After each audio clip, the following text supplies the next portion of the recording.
The Select Committee to investigate the January 6th attack on the United States Capitol will be in order. Without objection, the chair is authorized to declare the committee in recess at any point.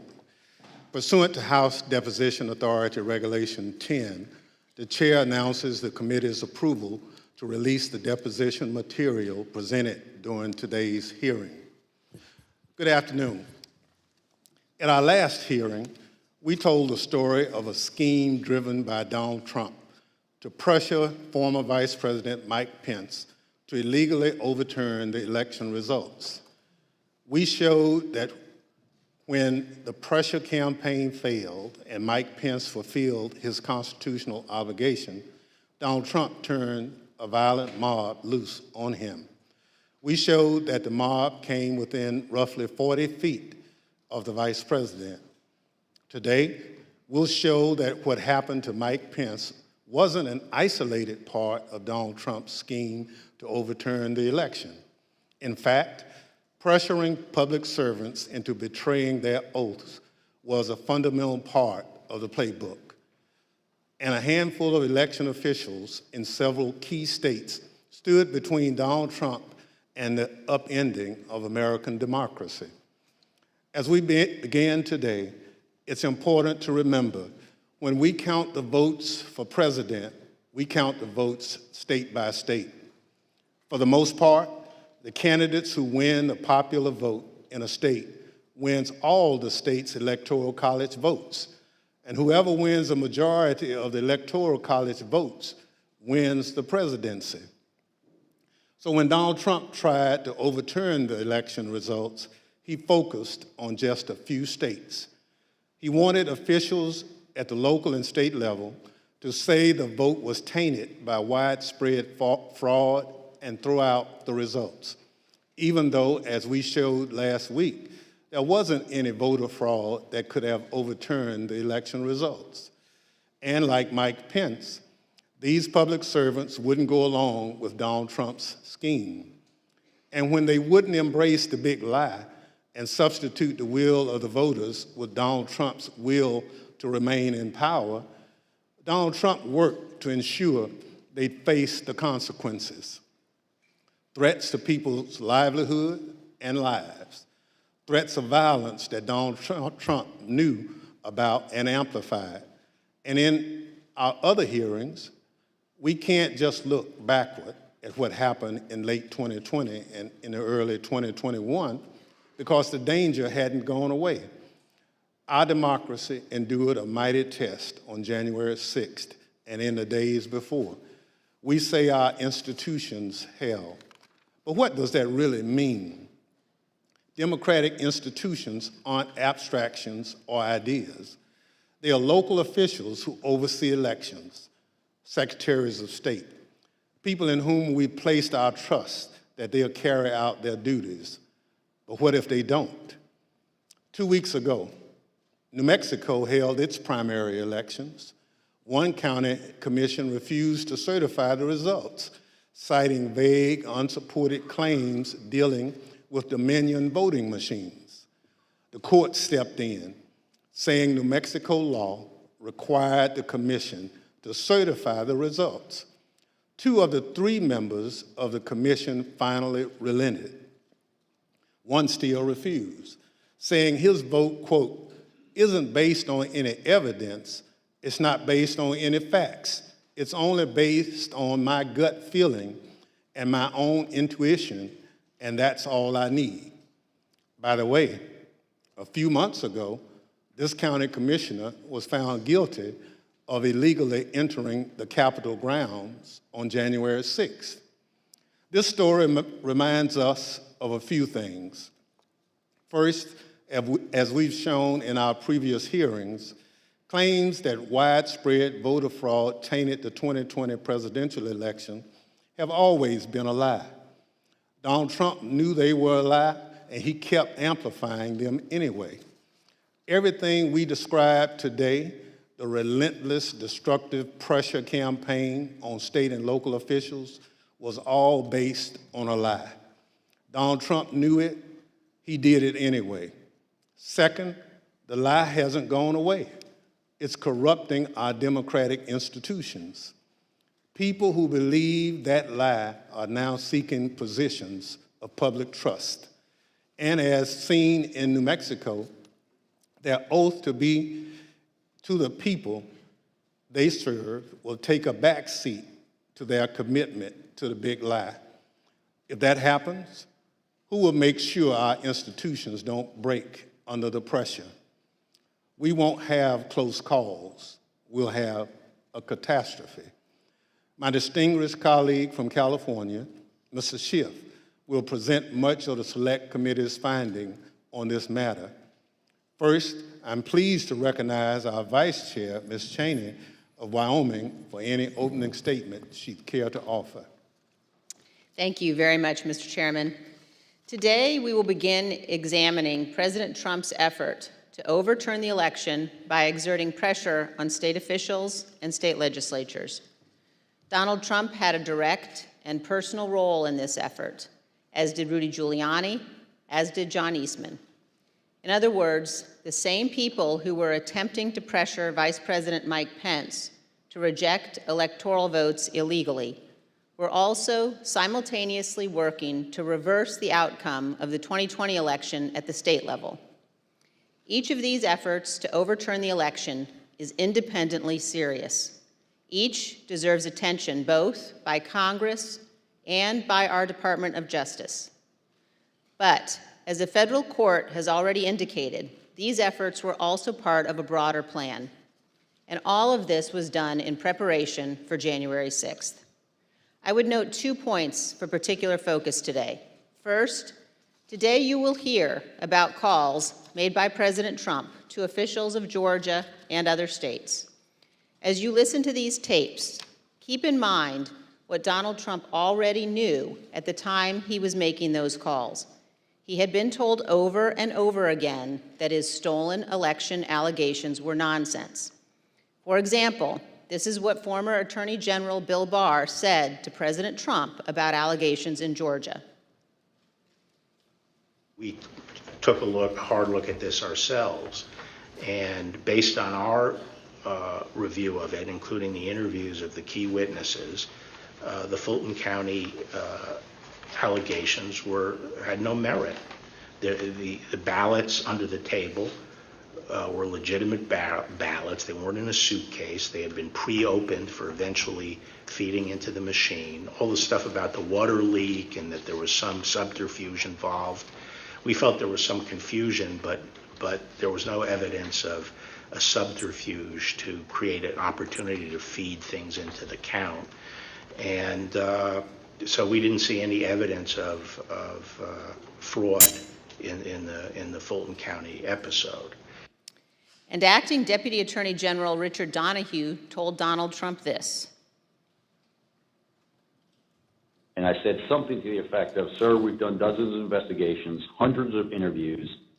The major allegations are not supported by the evidence developed. Mr. Trump was told by his own advisors that he had no basis for his stolen election claims, yet he continued to pressure state officials to change the election results. Second, you will hear about a number of threats and efforts to pressure state officials to reverse the election outcome. One of our witnesses today, Gabriel Sterling, explicitly warned President Trump about potential violence on December 1st, 2020, more than a month before January 6th. You will see excerpts from that video repeatedly today. It has all gone too far. All of it. Joe DeGenova today asked for Chris Krebs, a patriot who ran CISA, to be shot. A 20-something tech in Gwinnett County today has death threats and a noose put out saying he should be hung for treason because he was transferring a report on batches from an EMS to a county computer so he could read it. It has to stop. Mr. President, you have not condemned these actions or this language. Senators, you have not condemned this language or these actions. This has to stop. We need you to step up, and if you're going to take a position of leadership, show some. My boss, Secretary Raffensperger, his address is out there. They have people doing caravans in front of their house. They've had people come onto their property. It has to stop. This is elections. This is the backbone of democracy, and all of you who have not said a damn word are complicit in this. The point is this: Donald Trump did not care about the threats of violence. He did not condemn them. He made no effort to stop them. He went forward with his fake allegations anyway. One more point. I would urge all of those watching today to focus on the evidence the committee will present. Don't be distracted by politics. This is serious. We cannot let America become a nation of conspiracy theories and thug violence. Finally, I want to thank our witnesses today for all of your service to our country. Today, all of America will hear about the selfless actions of these men and women who acted honorably to uphold the law, protect our freedom, and preserve our Constitution. Today, Mr. Chairman, we will all see an example of what truly makes America great. Thank you, Mr. Chairman. I yield back. Without objection, the chair recognizes the gentleman from California, Mr. Schiff, for an opening statement. Thank you, Mr. Chairman and Madam Vice Chair. On November 3rd, 2020, Donald Trump ran for re-election to the office of the presidency, and he lost. His opponent, Joe Biden, finished ahead in the key battleground states of Arizona, Michigan, Wisconsin, Pennsylvania, Georgia, and elsewhere. Nevertheless, and for the first time in history, the losing presidential candidate fought to hold on to power. As we have seen in previous hearings, he did so through a variety of means. On Election Day, he sought to stop the counting of the vote, knowing that the millions of absentee ballots elections officials would be counting on Election Day and thereafter would run strongly against him and deliver a victory to Joe Biden. Next, and when he could not stop the counting, he tried to stop state legislatures and governors from certifying the results of the election. He went to court and filed dozens of frivolous lawsuits, making unsubstantiated claims of fraud. When that too failed, he mounted a pressure campaign directed at individual state legislators to try to get them to go back into session and either declare him the winner, decertify Joe Biden as the winner, or send two slates of electors to Congress, one for Biden and one for him, and pressure Vice President Pence to choose him as the winner. But the state legislatures wouldn't go along with this scheme, and neither would the vice president. None of the legislatures agreed to go back into special session and declare him the winner.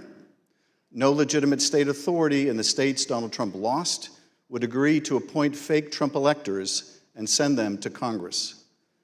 But this didn't stop the Trump campaign either. They assembled groups of individuals in key battleground states and got them to call themselves electors, created phony certificates associated with these fake electors, and then transmitted these certificates to Washington and to the Congress to be counted during the joint session of Congress on January 6th. None of this worked.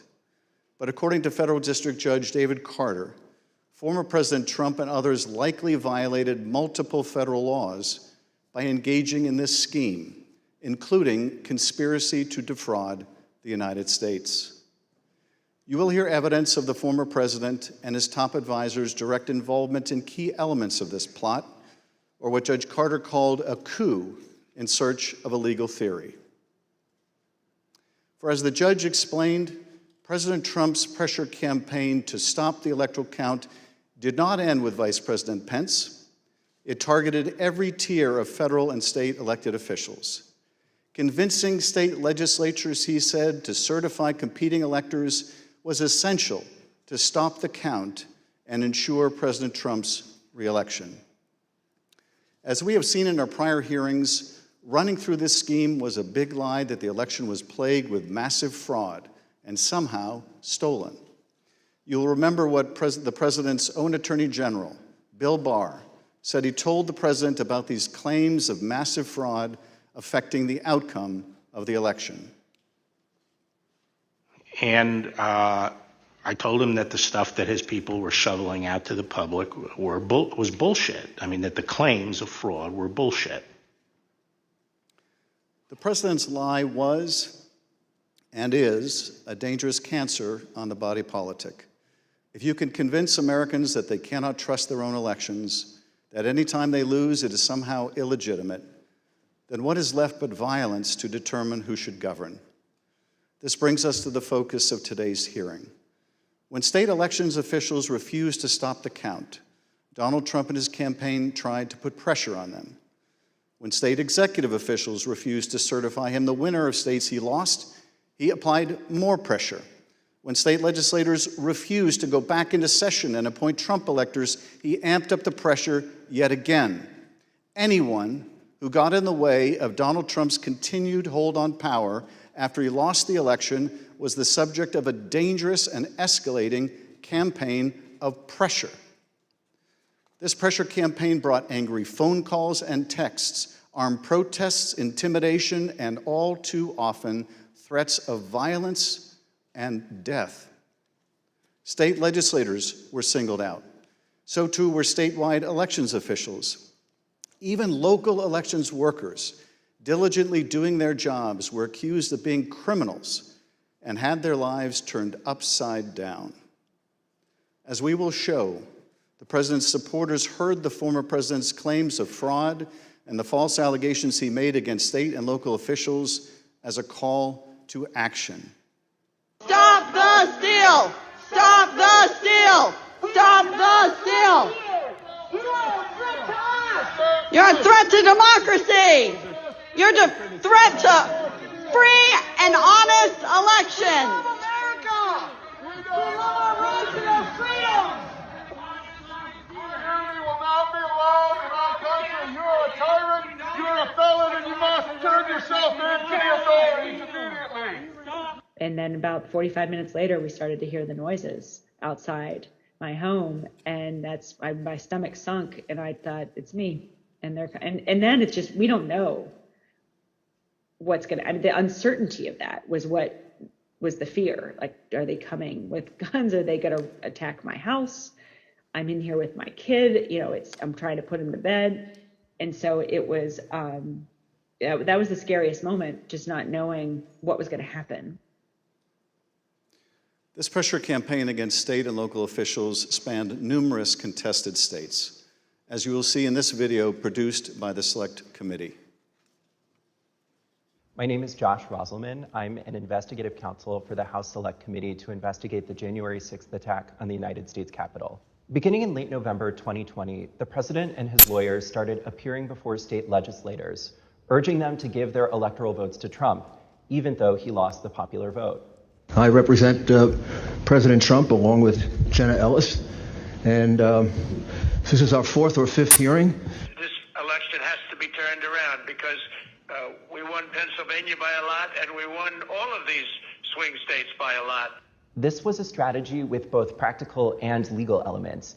The Select Committee has obtained an email from just 2 days after the election in which a Trump campaign lawyer named Cleta Mitchell asked another Trump lawyer, John Eastman, to write a memo justifying the idea. When do you remember this coming up as an option in the post-election period for the first time? Right after the election. It might have been before the election. Eastman prepared a memo attempting to justify this strategy, which was circulated to the Trump White House, Rudy Giuliani's legal team, and state legislators around the country. And he appeared before the Georgia State Legislature to advocate for it publicly. You could also do what the Florida legislature was prepared to do, which is to adopt a slate of electors yourselves. And when you add in the mix of the significant statistical anomalies and sworn affidavits and video evidence of outright election fraud, I don't think it's just your authority to do that, but quite frankly, I think you have a duty to do that, to protect the integrity of the election here in Georgia. But Republican officials in several states released public statements recognizing that President Trump's proposal was unlawful. For instance, Georgia Governor Brian Kemp called the proposal unconstitutional, while Arizona House Speaker Rusty Bowers wrote that the idea would undermine the rule of law. The pressure campaign to get state legislators to go along with the scheme intensified when President Trump invited delegations from Michigan and Pennsylvania to the White House. Either you or Speaker Chatfield, did you make the point to the president that you were not going to do anything that violated Michigan law? I believe we did. Whether or not it was those exact words or not, but I think that the words that I would have more likely used is we were going to follow the law. Nevertheless, the pressure continued. The next day, President Trump tweeted, quote, "Hopefully the courts and/or legislatures will have the courage to do what has to be done to maintain the integrity of our elections and the United States of America itself. The world is watching." He posted multiple messages on Facebook listing the contact information for state officials and urging his supporters to contact them to, quote, "demand a vote on decertification." In one of those posts, President Trump disclosed Mike Shirkey's personal phone number to his millions of followers. All I remember is receiving over just shy of 4,000 text messages over a short period of time, calling to take action. It was a loud noise, loud, consistent cadence of, we hear that the Trump folks are calling and asking for changes in the electors, and you guys can do this. Well, they were believing things that were untrue. These efforts also involved targeted outreach to state legislators. Hi, Representative. My name is Angela McCallum. I'm calling from Trump campaign headquarters in Washington, D.C. You do have the power to reclaim your authority and send a slate of electors that will support President Trump and Vice President Pence. From President Trump's lawyers and from Trump himself. And I've become friendly with legislators that I didn't know 4 weeks ago. Another legislator, Pennsylvania House Speaker Brian Cutler, received daily voicemails from Trump's lawyers in the last week of November. Mr. Speaker, this is Rudy Giuliani and Jenna Ellis. We're calling you together because we'd like to discuss, obviously, the election. Hello, Mr. Speaker. This is Jenna Ellis, and I'm here with Mayor Giuliani. Hey, Brian, it's Rudy. I really have something important to call to your attention that I think really changes things. Cutler felt that the outreach was inappropriate and asked his lawyers to tell Rudy Giuliani to stop calling, but Giuliani continued to reach out. I understand that you don't want to talk to me now. I just want to bring some facts to your attention and talk to you as a fellow Republican. On December 30th, Trump ally Steve Bannon announced a protest at Cutler's home. We're getting on the road and we're going down to Cutler. We're going to start going to offices, and if we have to, we're going to go to homes, and we're going to let them know what we think about them. There were multiple protests. I actually don't remember the exact number. There was at least 3, I think, outside either my district office or my home. And you're correct, my son, my then 15-year-old son, was home by himself for the first one. All of my personal information was doxed online. It was my personal email, my personal cell phone, my home phone number. In fact, we had to disconnect our home phone for about 3 days because it would ring all hours of the night and would fill up with messages. Brian Cutler, we're outside. Clerks facing felony charges in Michigan. Poll watchers denied access in Pennsylvania. These ads were another element in the effort. The Trump campaign spent millions of dollars running ads online and on television. The evidence is overwhelming. Call your governor and legislators. Demand they inspect the machines and hear the evidence. Public pressure on state officials often grew dangerous in the lead up to January 6th. Let us in! Let us in! Let us in! Let us in! Special session! Special session! Special session! We'll light the whole shit on fire. What are we going to do? What can you and I do to a state legislator besides kill him? Although we should not do that. I'm not advising that, but I mean, what else can you do, right?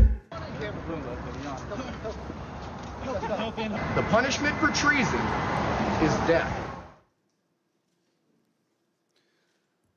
The state pressure campaign and the danger it posed to state officials and to state capitals around the nation was a dangerous precursor to the violence we saw on January 6th at the U.S. Capitol. Today you will hear from Rusty Bowers, the Republican Speaker of the Arizona House of Representatives. He will tell us about his conversations with the President, with Rudy Giuliani and John Eastman, and what the President's team asked of him, and how his oath of office would not permit it. You will then hear from Brad Raffensperger, the Republican Secretary of State of Georgia, who Trump directed to, quote, find 11,780 votes that did not exist, but just the exact number of votes needed to overtake Joe Biden. You will also hear from Gabriel Sterling, the chief operating officer, his chief operating officer, about the spurious claims of fraud in the elections in Georgia, and who, responding to a cascading set of threats to his elections team, warned the president to stop, that someone was going to get killed. And you will hear from Wandrea Shea Moss, a former local elections worker in Fulton County, Georgia, about how all of the lies about the election impacted the lives of real people who administer our elections and still do.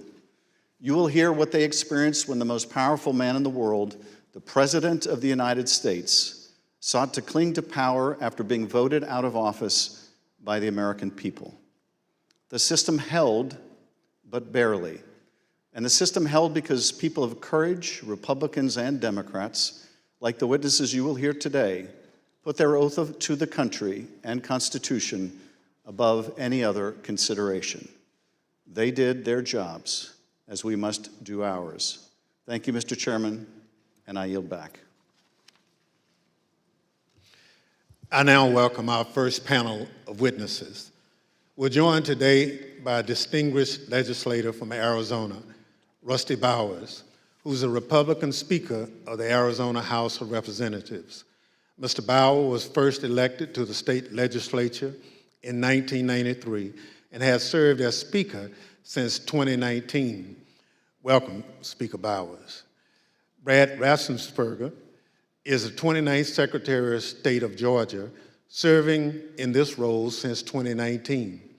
As an elected official and a Republican, Secretary Raffensperger is responsible for supervising elections in Georgia and maintaining the state's public records. Welcome, Mr. Secretary. Gabriel Sterling is the Chief Operating Officer in the Georgia Secretary of State's office. Mr. Sterling was the statewide voting systems implementation manager for the 2020 election in Georgia, responsible for leading the Secretary of State's response to the COVID pandemic and rolling out modernized voting equipment. I will swear in our witnesses. The witnesses will please stand and raise their right hand. Do you swear or affirm on the penalty of perjury that the testimony you're about to give is the truth, the whole truth, and nothing but the truth, so help you God? Thank you. Please be seated. Let the record reflect that the witnesses answered in the affirmative. Speaker Bowers, thank you for being with us today. You're the Speaker of the Arizona House and a self-described conservative Republican. You campaigned for President Trump and with him during the 2020 election. Is it fair to say that you wanted Donald Trump to win a second term in office? Please. Yes, sir. Thank you. And is it your understanding that President Biden was the winner of the popular vote in Arizona in 2020? Yes, sir. Thank you. Pursuant to Section 5C8 of House Resolution 503, the chair recognizes the gentleman from California, Mr. Schiff, for questions. Speaker Bowers, thank you for being with us today. Before we begin with the questions that I had prepared for you, I wanted to ask you about a statement that former President Trump issued, which I received just prior to the hearing. Have you had a chance to review that statement? My counsel called from Arizona and read it to me. Yes, sir. In that statement, I won't read it in its entirety. Former President Trump begins by calling you a rhino, Republican in name only. He then references a conversation in November 2020 in which he claims that you told him that the election was rigged and that he had won Arizona. To quote the former president, during the conversation, He told me the election was rigged and that I won Arizona, unquote. Did you have such a conversation with the president? I did have a conversation with the president. That certainly isn't it, but there were parts of it that are true, but there are parts that are not, sir. And the part that I read you, is that false? Anywhere, anyone, anytime has said that I said the election was rigged, that would not be true. And when the former president in his statement today claimed that you told him that he won Arizona, is that also false? That is also false. Mr. Bowers, I understand that after the election, and I don't know whether this is the conversation the former president is referring to, but after the election, you received a phone call from President Trump and Rudy Giuliani in which they discussed the result of the presidential election in Arizona. If you would, tell us about that call and whether the former president or Mr. Giuliani raised allegations of election fraud. Thank you. My wife and I had returned from attending our church meetings. It was on a Sunday, and we were still in the driveway, and I had received a call from a colleague telling me that the White House was trying to get in touch with her and I, and that she said, please, if you get a call, let's try to take this together. Immediately, I saw that the White House on my Bluetooth was calling, and I took the call and was asked by I would presume the operator at the White House if I would hold for the president, which I did, and Mr. Giuliani came on first, and niceties, then Mr. Trump, President Trump, then President Trump came on, and we initiated a conversation. And during that conversation, did you ask Mr. Giuliani for proof of these allegations of fraud that he was making? On multiple occasions, yes. And when you asked him for evidence of this fraud, what did he say? He said that they did have proof, and I asked him, do you have names? For example, we have 200,000 illegal immigrants, some large number, 5,000 or 6,000 dead people, etc. And I said, do you have their names? Yes.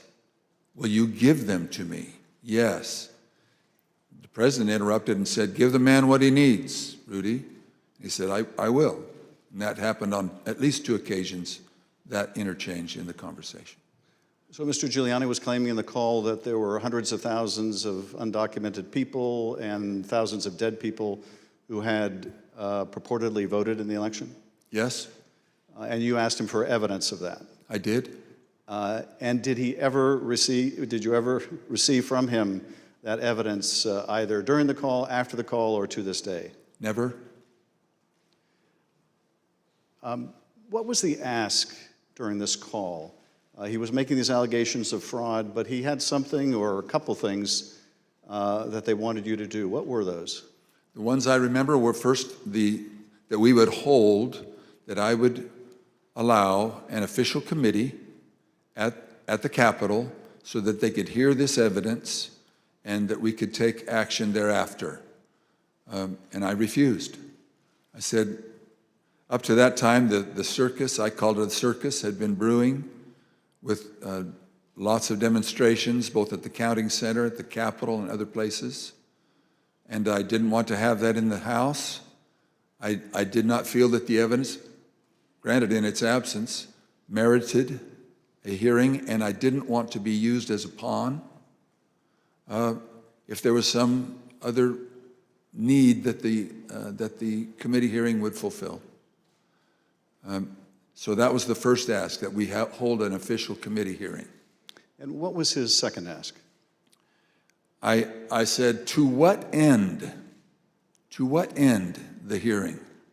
He said, well, we have heard by an official high-up in the Republican legislature that there is a legal theory or a legal ability in Arizona that you can remove the electors of President Biden and replace them. And we would like to have the legitimate opportunity through the committee to come to that end and remove that. And I said, that's something that's totally new to me. I've never heard of any such thing. And he pressed that point, and I said, look, you are asking me to do something that is counter to my oath when I swore to the Constitution to uphold it, and I also swore to the Constitution and the laws of the state of Arizona, and this is totally foreign as an idea or a theory to me, and I would never do anything of such magnitude without deep consultation with qualified attorneys. And I said, I've got some good attorneys, and I'm going to give you their names. But you are asking me to do something against my oath, and I will not break my oath. And I think that was up to that point. During the conversation, and you heard, I think, when we played a snippet of Mr. Giuliani calling other state legislators and saying that he was calling as essentially a fellow Republican. Did he make a similar appeal to you or bring up the fact that you shared a similar party? Whether it was in that call or in a later meeting, he did bring that up more than once. And how would he bring that up? He would say, aren't we all Republicans here? I would think we would get a better reception. I mean, I would think you would listen a little more open to my suggestions, that we're all Republicans. And this evidence that you asked him for that would justify this extraordinary step, I think you said they never produced. Why did you feel, either in the absence of that evidence or with it, what they were asking you to do would violate your oath to the Constitution? First of all, when the people, and in Arizona, I believe it was some 40 plus years earlier, the legislature had established the manner of electing our officials, or the electors for the presidential race. Once it was given to the people, as in Bush v. Gore, illustrated by the Supreme Court, it becomes a fundamental right of the people. So as far as I was concerned, for someone to ask me in the, I would call it a paucity, there was no evidence being presented of any strength.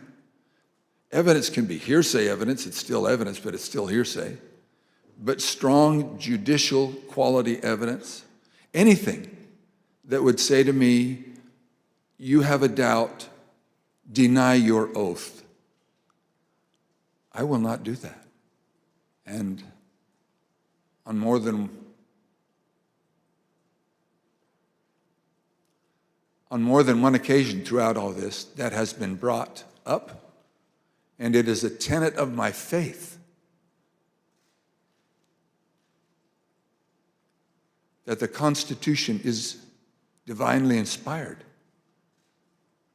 of my most basic foundational beliefs. And so for me to do that because somebody just asked me to is foreign to my very being. I will not do it. During that conversation, Speaker Bowers, did you ask him if what he was proposing had ever been done before? I did. And what did he say? He said, well, I'm not familiar with Arizona law or any other laws, but I don't think so. And that also was brought up in other conversations, both with him and with John Eastman and others. Speaker Bowers, I understand that a week after that call, Mr. Giuliani appeared with others associated with President Trump's effort to overturn the result of the election at a purported legislative hearing in a hotel ballroom in Phoenix. Was this an official hearing of the state legislature? It was not. And why was it not a real or official hearing of the legislature? A legislator can hold a group meeting. You can call it a hearing. But when they ask me to have an official hearing, we establish it by protocols, public notice, etc. It's typically held at the Capitol, but it doesn't need to be. We can authorize a hearing off campus. And in this case, I had been asked on several occasions to allow a hearing. I had denied it, but said, you're free to hold a meeting, any meeting you want, to the person who asked, and which he ultimately did. I think he was a little frustrated, but he ultimately did. This meeting was the same day, I believe, that the governor of Arizona, Doug Ducey, certified Biden as the winner of the presidential election in Arizona. Did you meet with Mr. Giuliani and his associates while they were in Phoenix sometime after that purported legislative hearing at the hotel? Yes, I did, sir. And at that meeting, did Mr. Giuliani raise any specific allegations of election fraud again? His initial comments were, again, the litany of groups of illegal individuals or people deceased, etc. And he had brought that up, and I wasn't alone in that meeting. There were others, and other members of the Senate aggressively questioned him. And then I proceeded to question him on the proof that he was going to bring me, etc. But he did bring those up, yes. And these other legislators were also Republican members of the Senate? They were, yes, sir. And did they also press him for proof of these allegations? They pressed him very strongly. Two of them especially, very strongly. And at some point, did Mr. Giuliani ask one of the other attorneys on his team to help him out with the evidence? He did. He asked Jenna Ellis, who was sitting to his right. One thing was that it was more to the point of, was there sufficient evidence or action that we could justify the recalling of the electors? But at that part of the conversation, I know he referred to someone else. But he did ask, do we have the proof, to Jenna, Miss Ellis? And she said, yes. And I said, I want the names. Do you have the names? Yes. Do you have how they voted? We have all the information. I said, can you get to me that information? Did you bring it with you? She said, no. Both Mr. Giuliani asked her and I asked generally if they'd brought it with them. She said, no, it's not with me, but we can get it to you.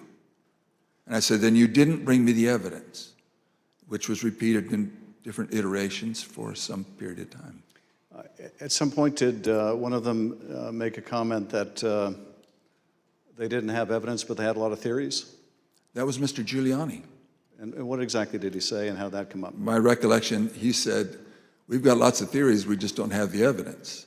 And I don't know if that was a gaffe, or maybe he didn't think through what he said, but both myself and others in my group, the three in my group and my council, both remembered that specifically, and afterwards we kind of laughed about it. And getting back to the ask in that phone call that preceded this meeting, he wanted you to have the legislature dismiss the Biden electors and replace them with Trump electors on the basis of these theories of fraud?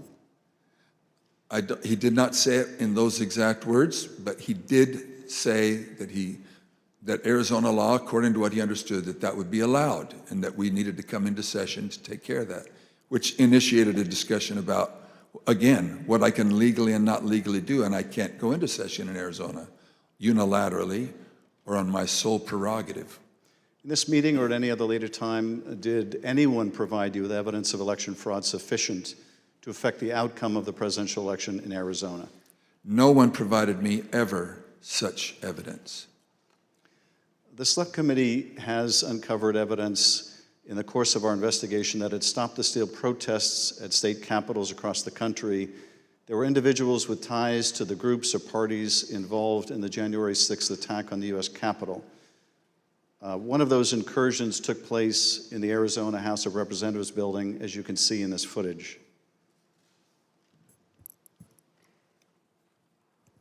This is previously undisclosed video of protesters illegally entering and refusing to leave the building. One of the individuals prominently shown in this video is Jacob Chansley. Perhaps better known as the QAnon shaman, this rioter entered the Capitol on January 6th, was photographed leaving a threatening note on the dais in the U.S. Senate chamber, and was ultimately sentenced to 41 months in prison after pleading guilty to obstruction of an official proceeding. Other protesters who occupied the Arizona House of Representatives building included Proud Boys, while men armed with rifles stood just outside the entrance. I understand these protesters were calling for you by name, Speaker Bowers. Is that correct? That is correct. Speaker Bowers, did the president call you again in later in December? He did, sir.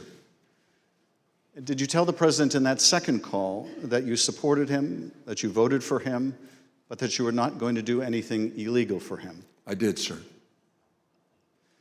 Nevertheless, his lawyer, John Eastman, called you some days later on June 4th, 2021.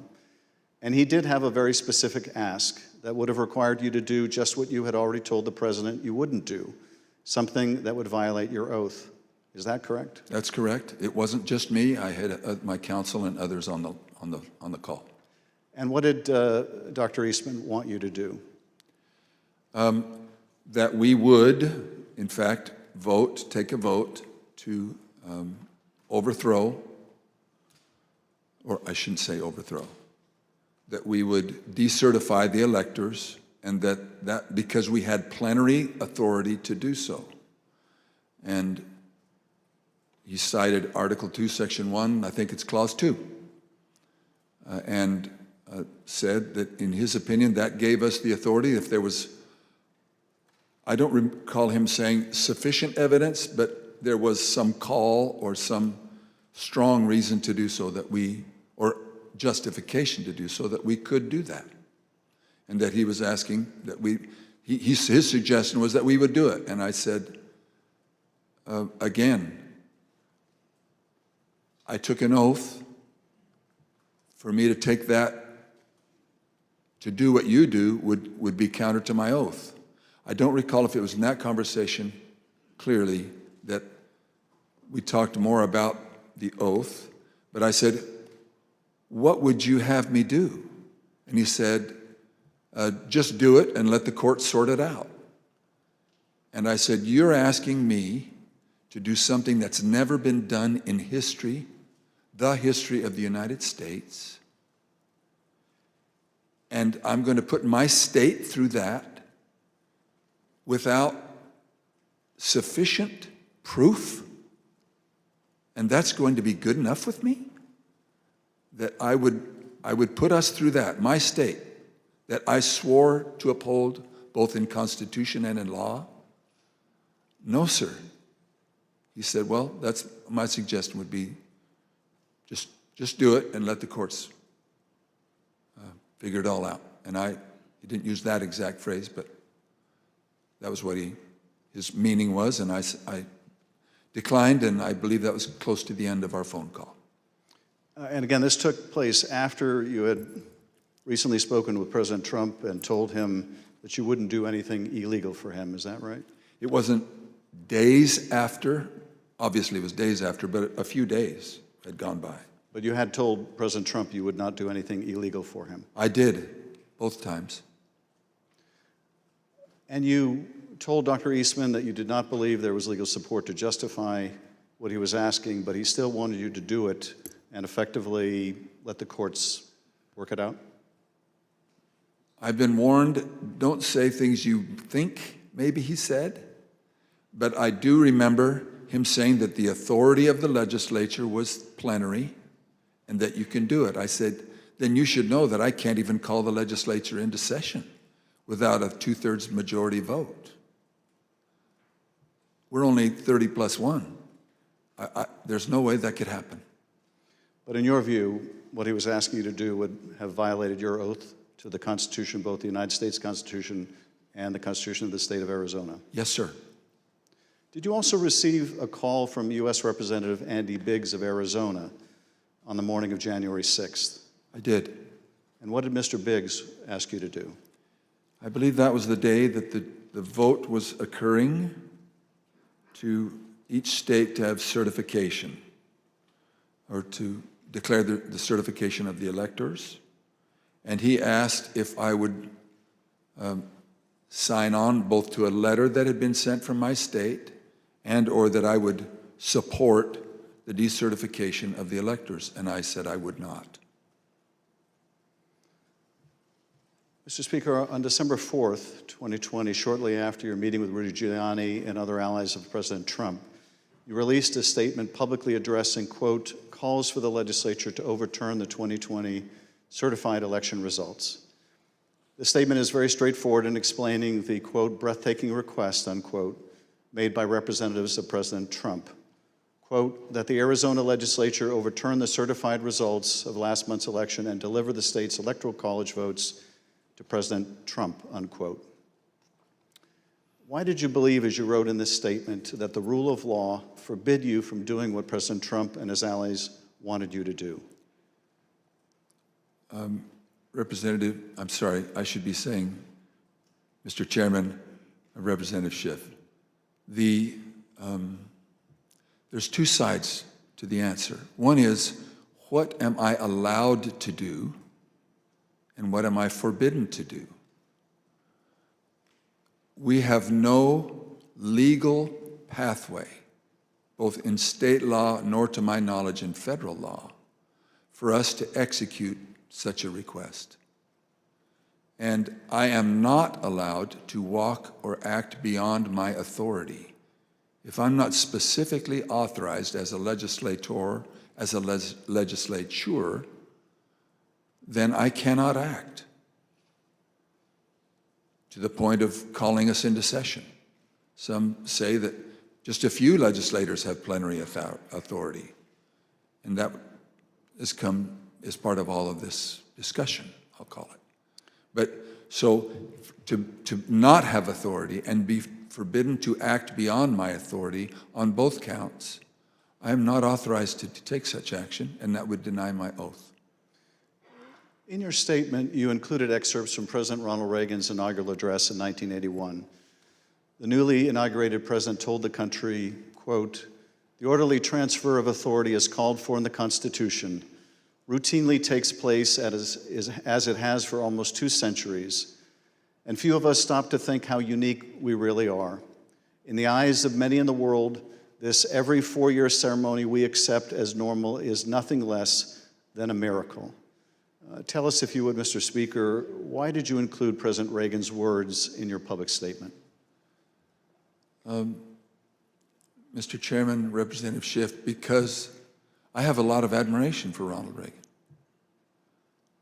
I've had the opportunity of going through his home with one other person and walking through, and I have a lot of admiration for him.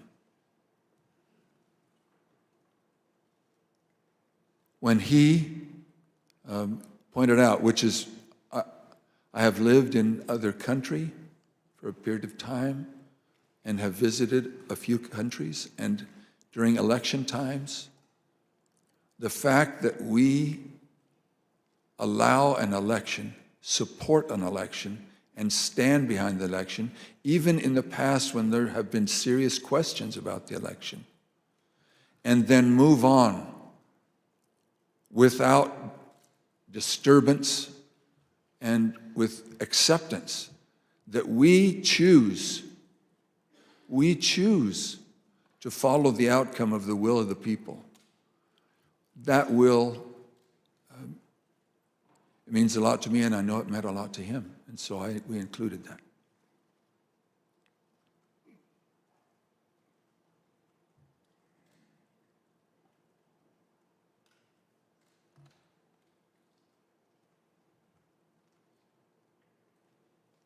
Thank you, Speaker Bowers.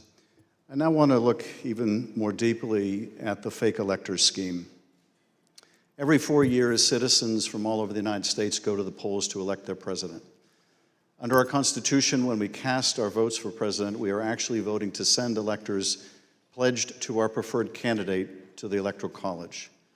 In December, the electors in each state meet, cast their votes, and send those votes to Washington. There is only one legitimate slate of electors from each state. On the 6th day of January, Congress meets in a joint session to count those votes, and the winner of the Electoral College vote becomes the president. In this next segment, you'll hear how President Trump and his campaign were directly involved in advancing and coordinating the plot to replace legitimate Biden electors with fake electors not chosen by the voters. You'll hear how this campaign convinced these fake electors to cast and submit their votes through fake certificates, telling them that their votes would only be used in the event that President Trump won his legal challenges. Yet when the president lost those legal challenges, when courts rejected them as frivolous and without merit, the fake elector scheme continued. At this point, President Trump's own lawyers, so-called Team Normal, walked away rather than participate in the plan. And his own White House counsel's office said that the plan was not legally sound. Let's play the following video produced by the Select Committee. My name is Casey Lucier. I'm an investigative counsel for the House Select Committee to investigate the January 6th attack on the United States Capitol. On November 18th, a lawyer working with the Trump campaign named Kenneth Cheesebro wrote a memo arguing that the Trump campaign should organize its own electors in the swing states that President Trump had lost. The Select Committee received testimony that those close to President Trump began planning to organize fake electors for Trump in states that Biden won in the weeks after the election. Who do you remember being involved in those early discussions around the Thanksgiving time regarding having alternate electors meet? Mr. Giuliani, several of Mr. Giuliani's associates, Mr. Meadows,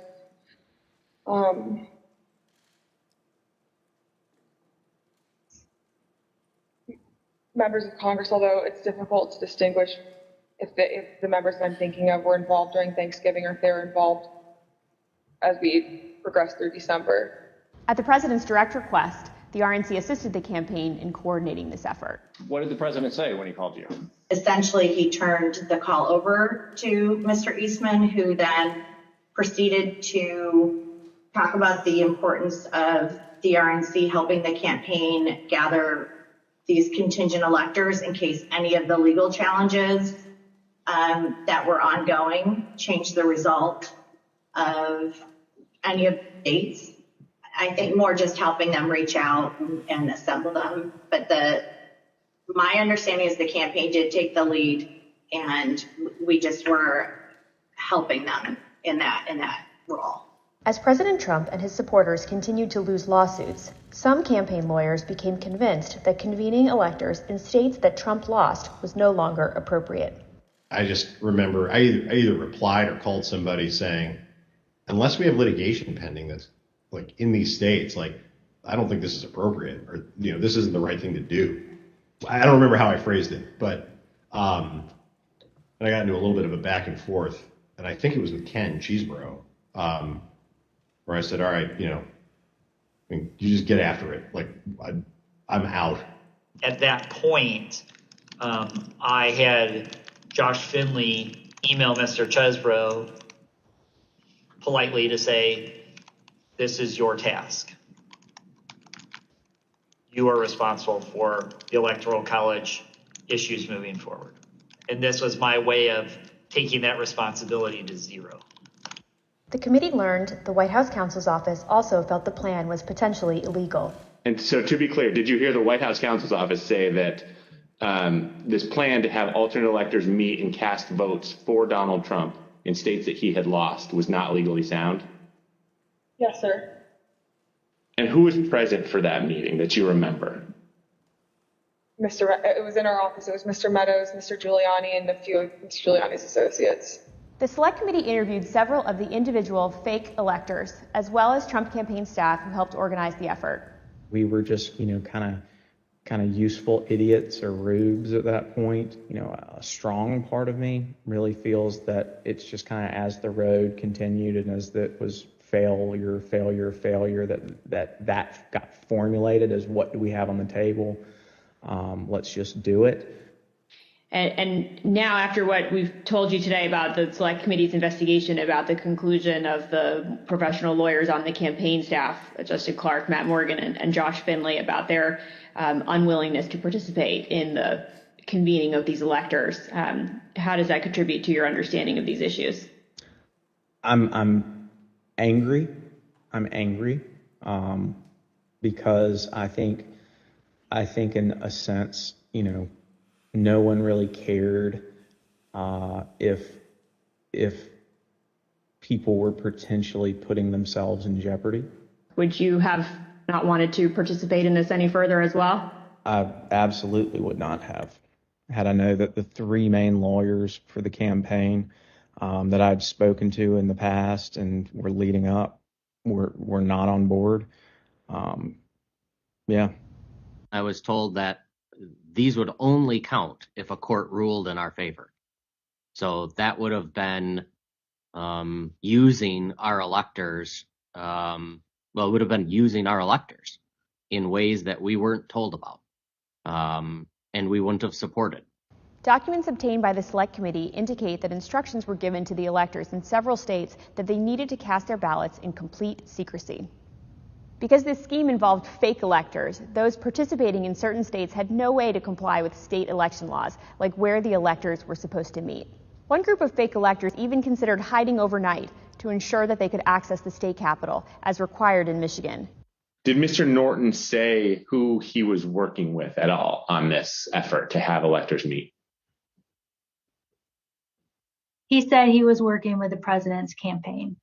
He told me that the Michigan Republican electors were planning to meet in the Capitol and hide overnight so that they could fulfill the role of casting their vote in per law in the Michigan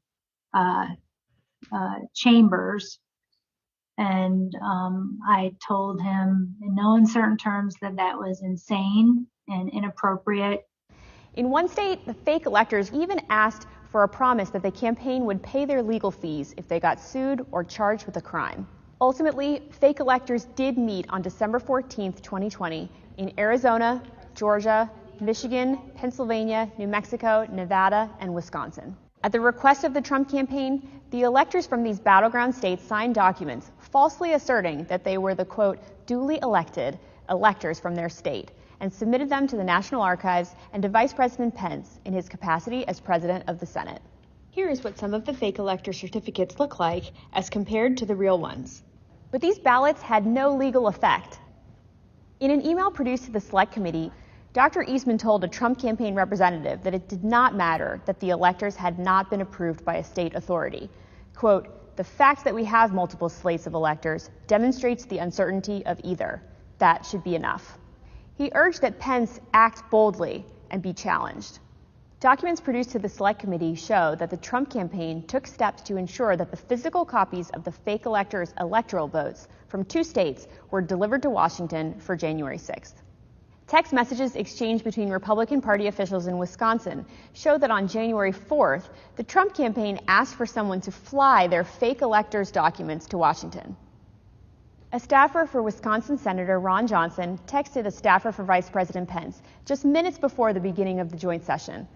This staffer stated that Senator Johnson wished to hand-deliver to the Vice President the fake electors' votes from Michigan and Wisconsin. The Vice President's aide unambiguously instructed them not to deliver the fake votes to the Vice President.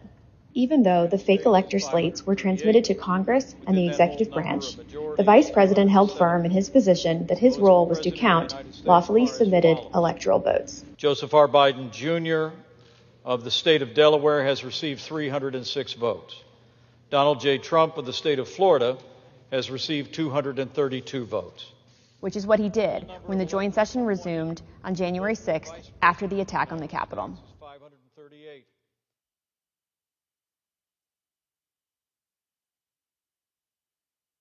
What we just heard in that video was an aide to the White House Chief of Staff telling this committee that the White House counsel's office felt that this fake electors plan was not legally sound. Nevertheless, the Trump campaign went forward with the scheme anyway. Speaker Bowers, were you aware that fake electors had met in Phoenix on December 14th and purported to cast electoral votes for President Trump? I was not.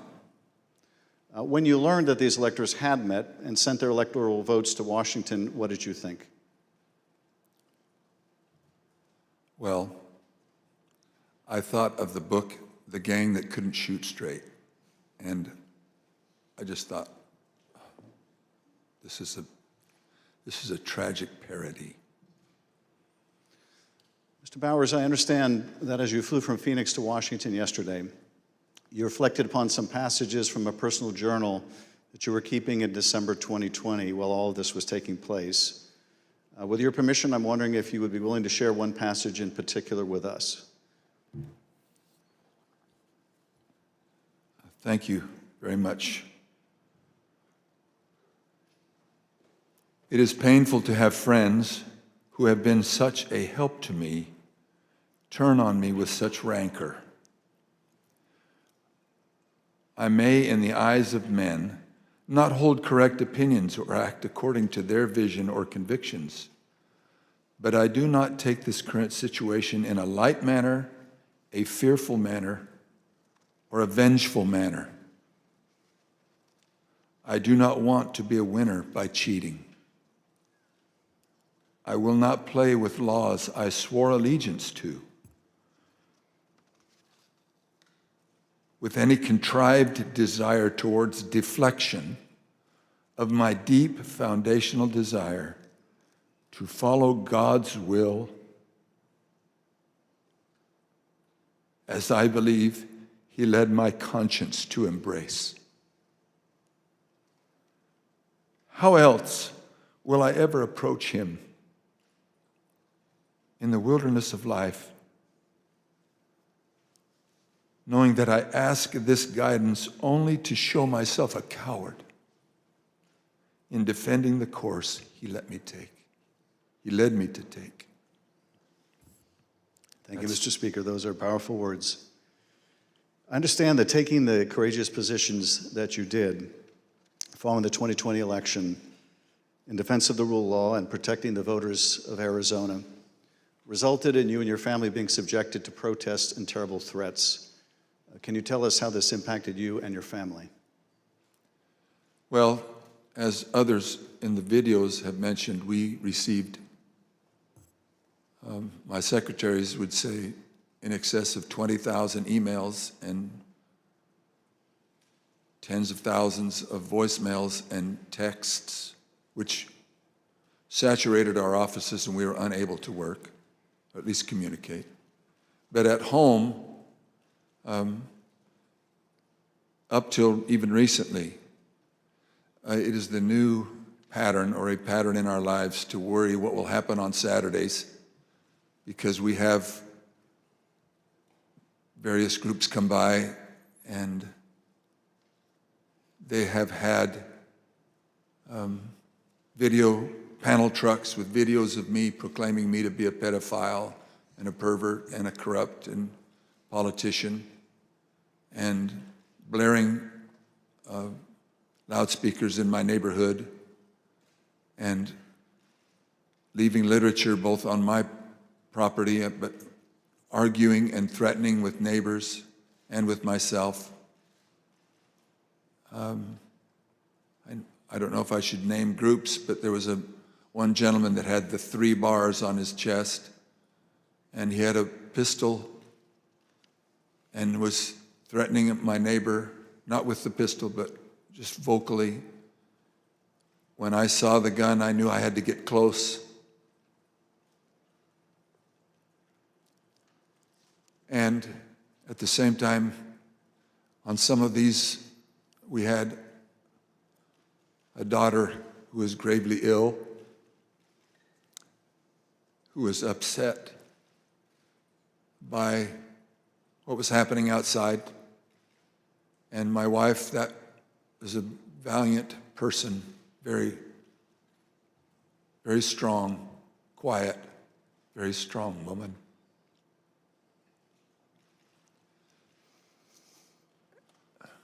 So it was disturbing. It was disturbing. Mr. Speaker, I want to thank you for your service to the state of Arizona and to the country. Mr. Chairman, at this point, I think it'd be appropriate to take a short recess. Accordingly, I reserve the balance of my time.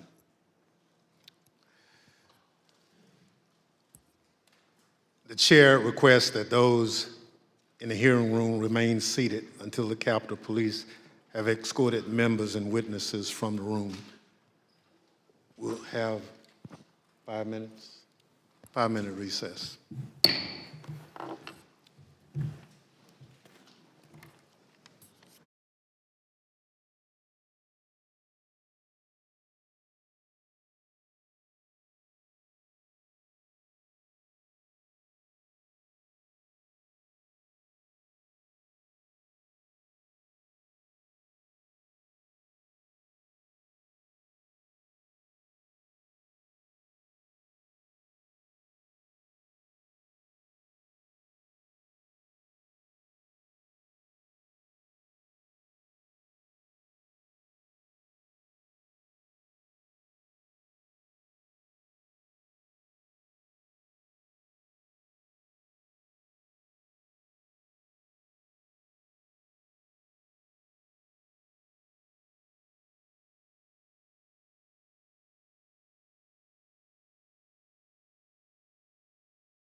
The committee will be in order. President Trump's pressure campaign against state officials existed in all the key battleground states that he lost. But the former president had a particular obsession with Georgia. Here is the president on the afternoon of January 6th, after his own attorney general warned him that the claims you are about to hear are patently false. They should find those votes. They should absolutely find that. Just over 11,000 votes, that's all we need. They defrauded us out of a win in Georgia, and we're not going to forget it. So the state of Georgia is where we will turn our attention to next. I want to emphasize that our investigation into these issues is still ongoing. As I stated in our last hearing, if you have relevant information or documentary evidence to share with the Select Committee, we welcome your cooperation. But we will share some of our findings with you today. Secretary Raffensperger, thank you for being here today. You've been a public servant in Georgia since 2015, serving first as a member of the Georgia House of Representatives, and then, since January 2019, as Georgia's Secretary of State. As a self-described conservative Republican, is it fair to say that you wanted President Trump to win the 2020 election? Yes, it is. Mr. Secretary, many witnesses have told the Select Committee that Election Day, November 3rd, 2020, was a largely uneventful day in their home states. In spite of the challenges of conducting an election during a pandemic, you wrote in the Washington Post that the election was, quote, successful. Tell us, what was your impression of how Election Day had proceeded in Georgia? On Election Day in November, our election went remarkably smooth. In fact, we meet at the GEMA headquarters. That's the Georgia Energy Emergency Management Association meeting location, but we were following wait times in line. In the afternoon, our average wait time was 3 minutes statewide that we were recording for various precincts, and it actually got down to 2 minutes. And at the end of the day, we felt that we had a successful election from the standpoint of the administration and the operation of the election. Thank you. The chair recognizes the gentleman from California, Mr. Schiff. Thank you, Mr. Chairman. Secretary Raffensperger, did Joe Biden win the 2020 presidential election in Georgia, and by what margin? President Biden carried the state of Georgia by approximately 12,000 votes. And Mr. Secretary, as I understand it, your office took several steps to ensure the accuracy of the vote count in Georgia, reviewing the vote count in at least 3 different ways. These steps included a machine recount, a forensic audit, and a full hand recount of every one of the 5 million ballots cast. Did these efforts, including a recount of literally every ballot cast in the state of Georgia, confirm the result? Yes, they did. We counted the ballots where the first tabulation would be scanned. Then when we did our 100% hand audit of the all 5 million ballots in the state of Georgia, all cast in place, all absentee ballots, they were all hand recounted, and they came remarkably close to the first count. And then upon the election being certified, President Trump, because he was within 0.5%, could ask for a recount. And then we recounted them again through the scanners, and we got remarkably the same count. 3 counts, all remarkably close, which showed that President Trump did come up short. Nevertheless, as you will see, the president and his allies began making numerous false allegations of voter fraud, false allegations that you and Mr. Sterling, among others, had to address. Mr. Sterling, thank you also for being here today. Following the 2020 election, in addition to your normal duties, I understand that you became a spokesperson to try to combat disinformation about the election and the danger it was creating for elections officials, among others. In a December 1 press conference, you addressed some of your remarks directly to President Trump. Let's take a look at what you said that day. Mr. President, it looks like you likely lost the state of Georgia. We're investigating. There's always a possibility. I get it. And you have the rights to go through the courts. What you don't have the ability to do, and you need to step up and say this, is stop inspiring people to commit potential acts of violence. Someone's going to get hurt, someone's going to get shot, someone's going to get killed. And it's not right. It's not right. Mr. Sterling, what prompted you to make these remarks? Mr. Schiff, we had a previously scheduled press conference that day, as we were in the habit of doing, trying to be as transparent as we could about the election and the counts going on. A little after lunch that day, lunchtime, I received a call from the project manager from Dominion Voting Systems, who was oddly, audibly shaken. She's not the kind of person I would assume would be that way. She has a master's from MIT, a graduate of the Naval Academy, and is very much on the ball and pretty unflappable. And she informed me about a young contractor they had who had been receiving threats from a video had been posted by some QAnon supporters. And at that point, we had been steeping in this kind of stuff. So it was around us all the time. So I didn't take note of it more than adding to the pile of other stuff we were having to deal with. And I did pull up Twitter, and I scrolled through it, and I saw the young man's name. It was a particular tweet that, for lack of a better word, was a straw that broke the camel's back. Had the young man's name. It was a very unique name. I believe he was a first-generation American. And it said, had his name, "You committed treason. May God have mercy on your soul," with a slowly twisting gif of a noose. And for lack of a better word, I lost it. I just got irate. My boss was with me at the time, the Deputy Secretary, Jordan Fuchs, and she could tell that I was angry. I tend to turn red from here up when that happens, and that happened at that time. And she called Secretary Raffensperger to say, "We're seeing these kind of threats, and Gabe thinks we need to say something about it."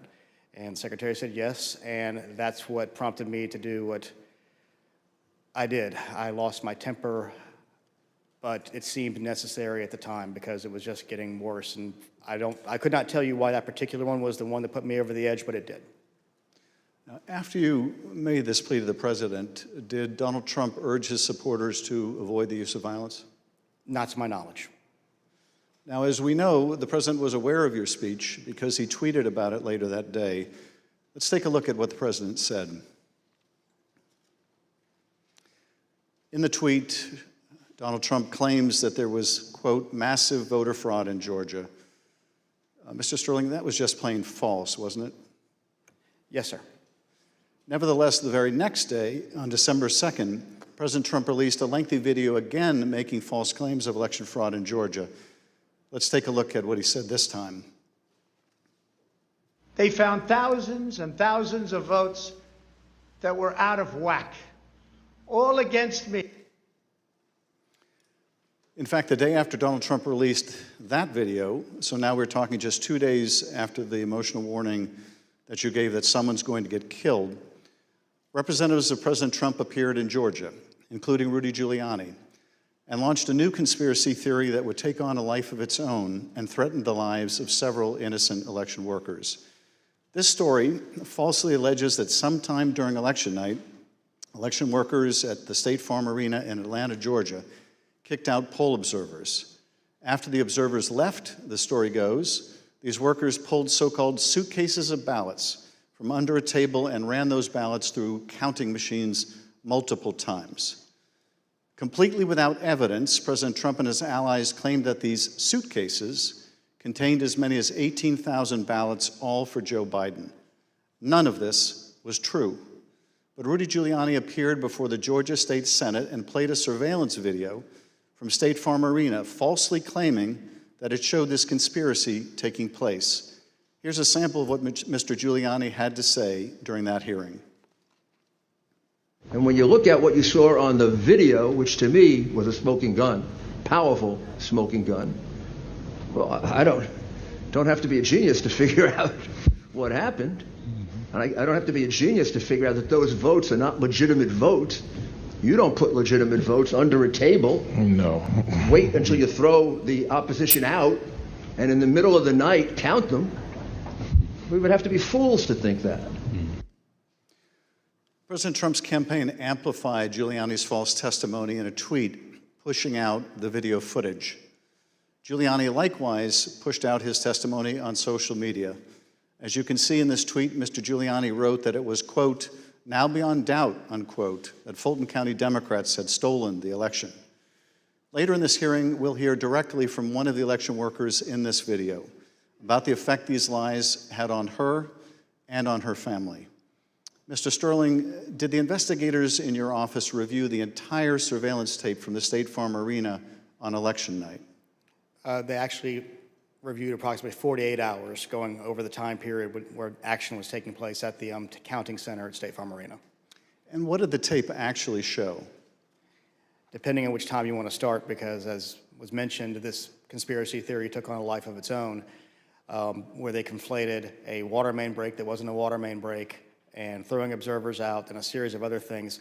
What it actually showed was Fulton County election workers engaging in normal ballot processing.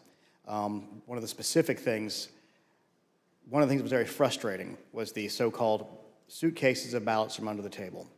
If you watch the entirety of the video, you saw that these were election workers who were under the impression they were going to get to go home around 10:30. People are putting on their coats. They're putting ballots that are prepared to be scanned into ballot carriers that are then sealed with tamper-proof seals so that they're not messed with. It's an interesting thing because you watch there's 4 screens of the video, and as you're watching it, you can see the election monitors in the corner with the press as they're taking these ballot carriers and putting them under the table. You see it there. One of the other hidden ones, if you looked at the actual tape, was on the outside of the table, just from the camera angle. You couldn't see it originally. And this goes under the no good deed goes unpunished. We were told, we were at GEMA, as the secretary pointed out, and we were told that it looked like they were shutting down the Fulton County counting. The secretary expressed some displeasure at that because we wanted to everybody keep counting so we could get to the results and know what was happening. So our elections director called their elections director, who was at another location because this was election day. There was 2 different places where ballot things were being done by the Fulton County office. So he called, the elections director of Fulton then called Ralph Jones, who was at the State Farm Arena, and said, what the heck are you doing? Go ahead and stay. And as you watch the video itself, you see him take the phone call as people are putting things away and getting ready to leave. And you can tell for about 15-20 seconds he does not want to tell these people they have to stay. He walks over, he thinks about it for a second, you see him come back to the corner of a desk and kind of slumps his shoulders and says, okay, y'all, we got to keep on counting. And then you see him take their coats off, get the ballots out, and then a secondary thing that you'll see on there is you'll have people who are counting ballots who a batch will go through, they will take them off and run that through again. What happens there is a standard operating procedure. If there is a misscan, if there's a misalignment, if it doesn't read right, these are high-speed, high-capacity scanners. So 3 or 4 will go through after a misscan. You have to delete that batch and put it back through again. And by going through the hand tally, as the secretary pointed out, we showed that if there had been multiple ballots scanned without a corresponding physical ballot, your counts would have been a lot higher than the ballots themselves. And by doing the hand tally, we saw 2 specific numbers that were met. The hand tally got us to a 0.1053% off of the total votes cast and 0.0099% on the margin, which is essentially dead-on accurate. Most academic studies say on a hand tally you'll have between 1% and 2%, but because we use ballot marking devices where it's very clear what the voter intended, it made it a lot easier for us to conduct that hand count and show that none of that was true. Now, I understand that when you reviewed these tapes and did the analysis, it disproved this conspiracy theory. But you still had to take a lot of steps to try to make sure the public knew the truth about these allegations. And you did frequent briefings for the press. Let's take a look at one of those press briefings, Mr. Sterling, that you held on December 7th to make the point that you just did today. Move on to what I'm going to call Disinformation Monday. Out of the gate, many of y'all saw the videotape from State Farm Arena. I spent hours with our post-certified investigators, Justin Gray from WSB, spent hours with us going over this video to explain to people that what you saw, the secret suitcases with magic ballots, were actually ballots that had been packed into those absentee ballot carriers by the workers in plain view of the monitors and the press. And what's really frustrating is the president's attorneys had this same videotape. They saw the exact same things the rest of us could see, and they chose to mislead state senators and the public about what was on that video. I'm quite sure that they will not characterize the video if they try to enter it into evidence, because that is the kind of thing that could lead to sanctions, because it's obviously untrue. They knew it was untrue, and they continue to do things like this.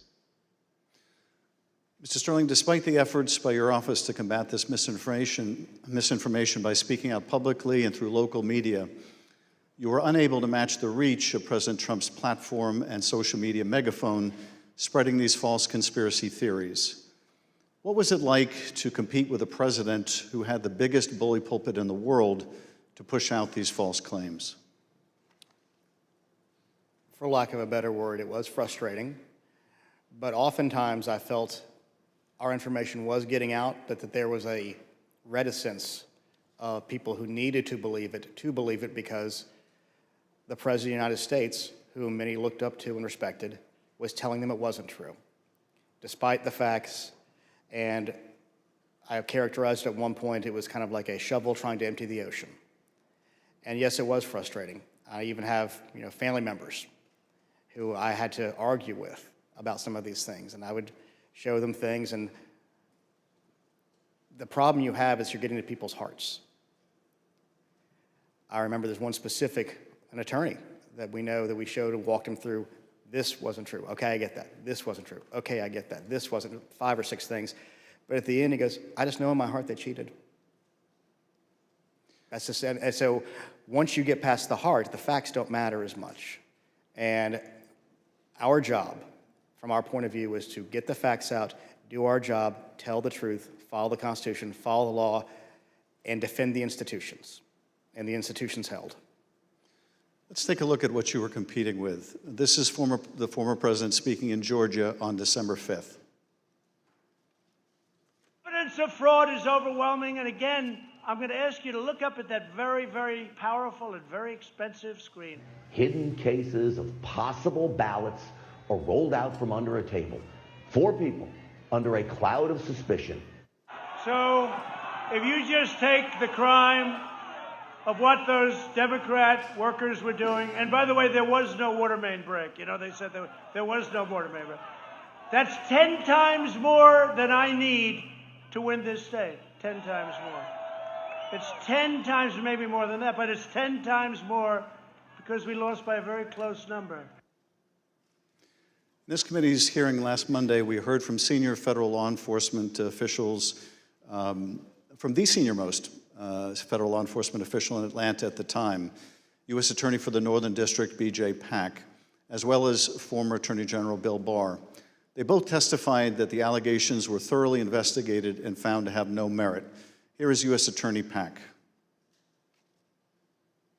Particular to Attorney General Barr, I told him that we looked into it. We've done several things, including interviewing the witnesses. I listened to the tapes and reviewed the videotape myself, and that there was nothing there. Giuliani was wrong in representing that this was a suitcase full of ballots. And here's what Attorney General Bill Barr had to say about the same allegations. Took a hard look at this ourselves, and based on our review of it, including the interviews of the key witnesses, the Fulton County allegations had no merit. We also have testimony from senior Department of Justice officials establishing that they specifically told President Trump that these allegations had been thoroughly investigated and were completely without merit. Here is Acting Deputy Attorney General Richard Donahue describing a phone conversation in which he specifically told President Trump that these allegations were false. The president kept fixating on this suitcase that supposedly had fraudulent ballots and that the suitcase was rolled out from under the table. And I said, no, sir, there is no suitcase. You can watch that video over and over. There is no suitcase. There is a wheeled bin where they carry the ballots. No matter how many times senior Department of Justice officials, including his own Attorney General, told the president that these allegations were not true, President Trump kept promoting these lies and putting pressure on state officials to accept them. On January 2nd, the President had a lengthy telephone conversation with Secretary Raffensperger. Prior to the President's call, though, I want to share a bit of important context. First, the White House, including the former President's Chief of Staff, Mark Meadows, repeatedly called or texted the Secretary's office some 18 times in order to set up this call. They were quite persistent. Second, Chief of Staff Mark Meadows took the extraordinary step of showing up at a signature audit site in Georgia, where he met with Secretary Raffensperger's chief investigator, Francis Watson, who was supervising that audit process. Behind me is a photograph from that visit.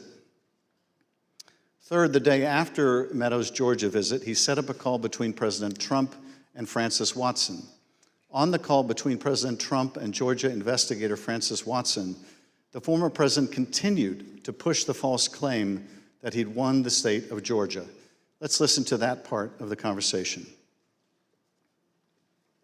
You know, you have the most important job in the country right now, because if we win Georgia, first of all, if we win, you're going to have 2 wins. They're not going to win right now. You know, they're down because the people of Georgia are so angry at what happened to me. They know I won by hundreds of thousands of votes. It wasn't close. And in this next clip, he told this state law enforcement official that she'd be praised if she found the right answer. Hopefully, I will.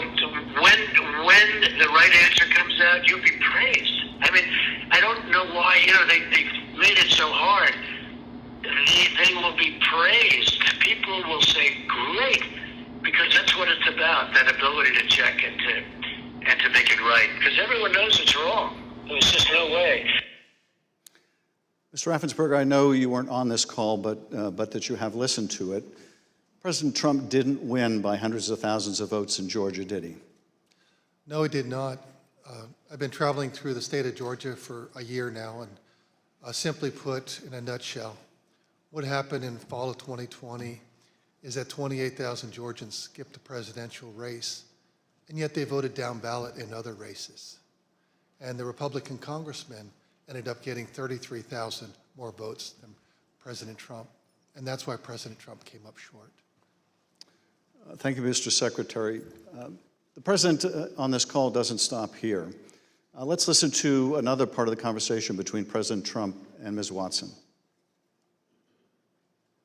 Anyway, but whatever you can do, Francis, it would be, it's a great thing. It's an important thing for the country. So important. You have no idea it's so important. Well, and I very much appreciate it. Whatever you can do, Francis.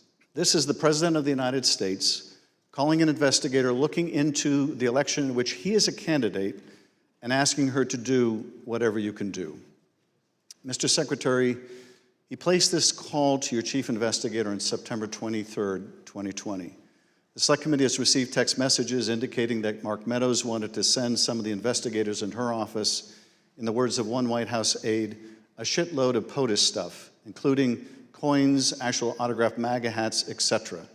White House staff intervened to make sure that didn't happen. It was clear at the time of this call that the former president had his sights set on January 6th.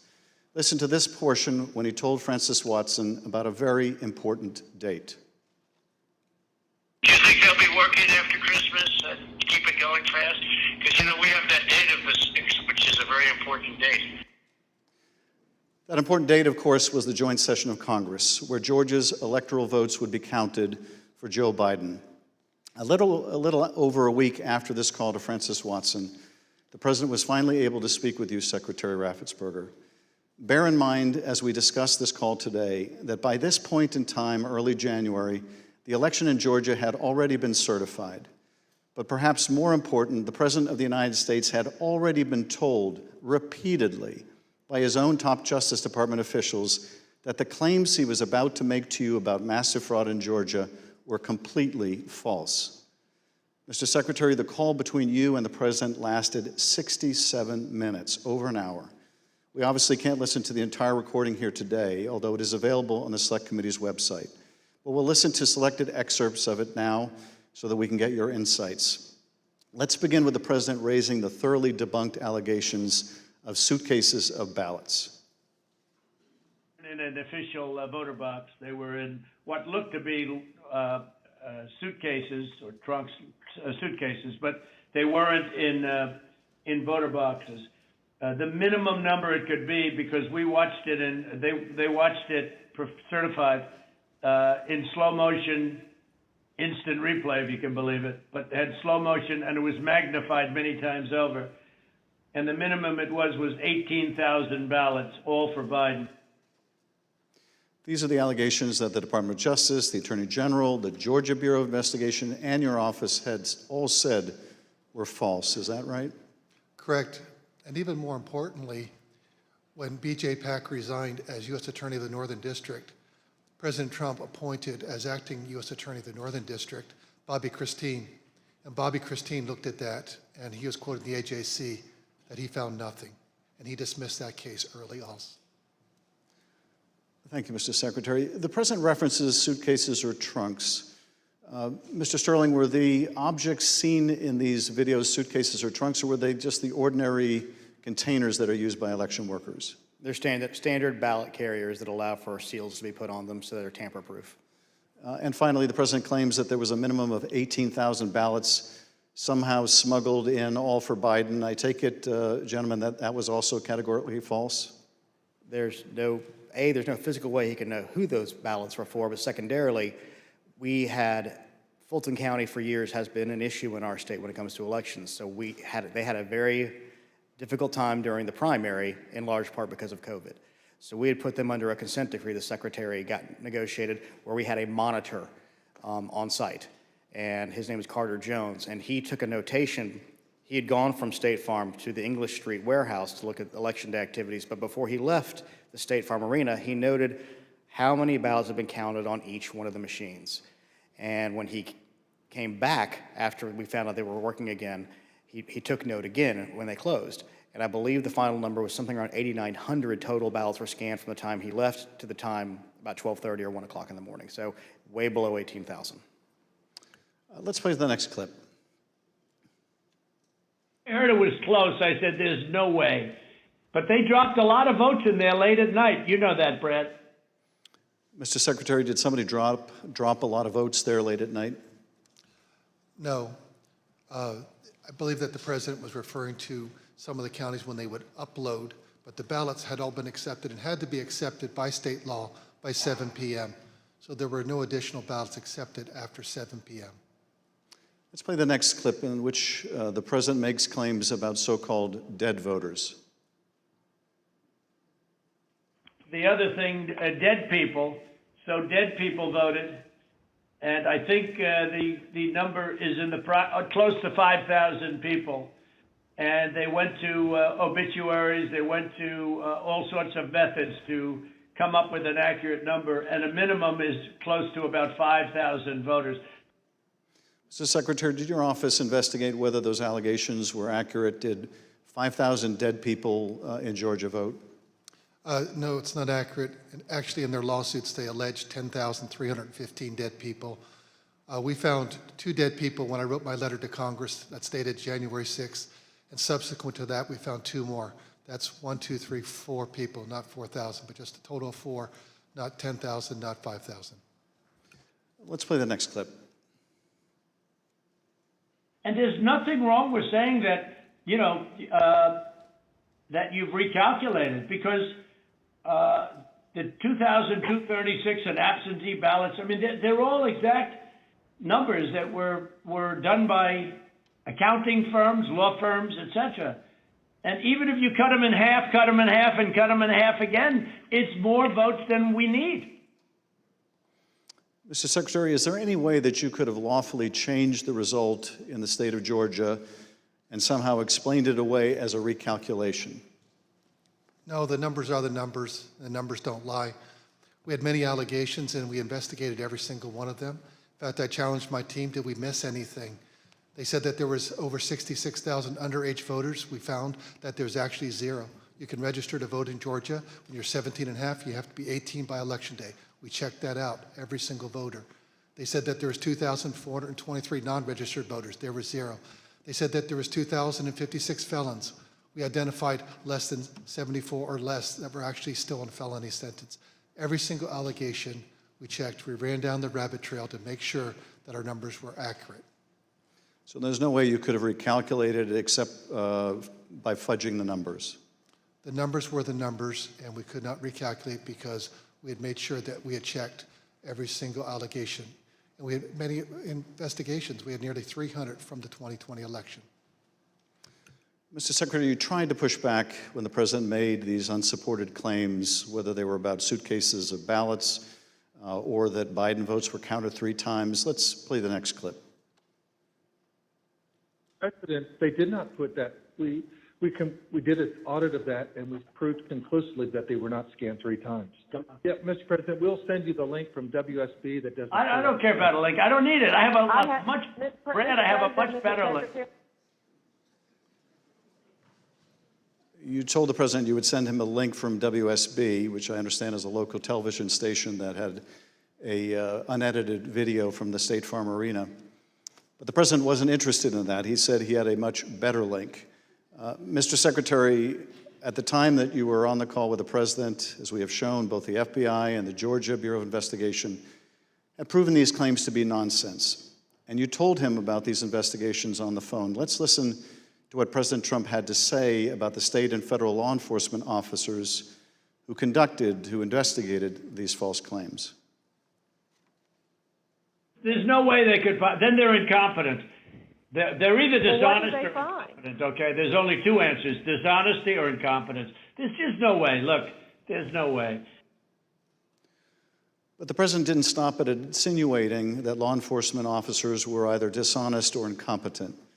He went on to suggest that you could be subject to criminal liability for your role in the matter. Before I play that portion of the conversation, I'd like to show you something that the president retweeted a couple weeks before your call with him. Here's the president retweeting a post from one of his allies, a lawyer who was later sanctioned by a judge in Michigan for making false claims of election fraud. Let's take a look at that tweet. The tweet read, quote, "President Trump, @real Donald Trump, is a genuinely good man.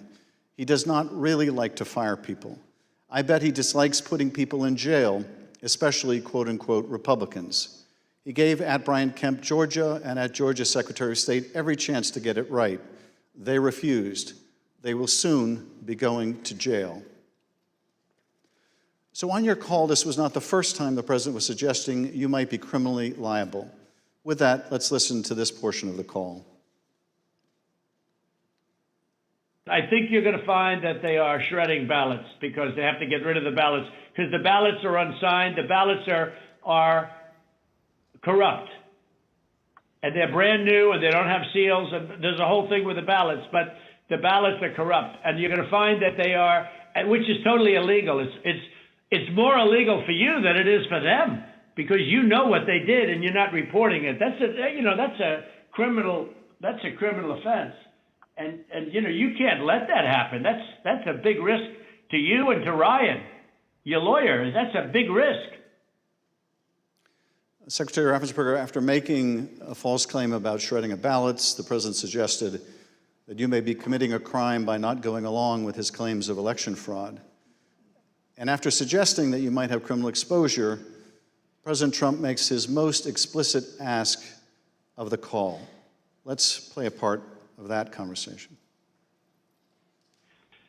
So, look, all I want to do is this. I just want to find 11,780 votes, which is one more than we have, because we won the state.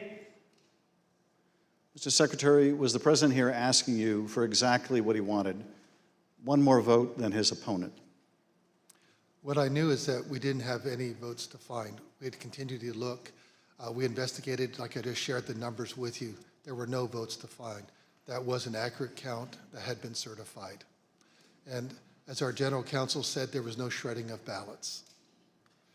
Mr. Secretary, after making this request, the president then goes back to the danger of having you deny these allegations of fraud. Let's listen to that part of the clip. And I watched you this morning and you said, well, there was no criminality, but I mean, all of this stuff is very dangerous stuff. When you talk about no criminality, I think it's very dangerous for you to say that. Secretary Raffensperger, you wrote about this in your book, and you said, quote, "I felt then and still believe today that this was a threat. Others obviously thought so too, because some of Trump's more radical followers have responded as if it was their duty to carry out this threat. Please tell us what you, your wife, even your daughter-in-law experienced regarding threats from Trump's more radical followers." Well, after the election, my email, my cell phone was doxxed, and so I was getting text all over the country, and then eventually my wife started getting the text, and hers typically came in as sexualized texts, which were disgusting. You have to understand that Trish and I, we met in high school, and we've been married over 40 years now, and so they started going after her, I think, just to probably put pressure on me. Why don't you just quit, walk away? And so that happened, and then some people broke into my daughter-in-law's home, and my son has passed, and she's a widow and has 2 kids, and so we're very concerned about her safety also. And Mr. Secretary, why didn't you just quit and walk away?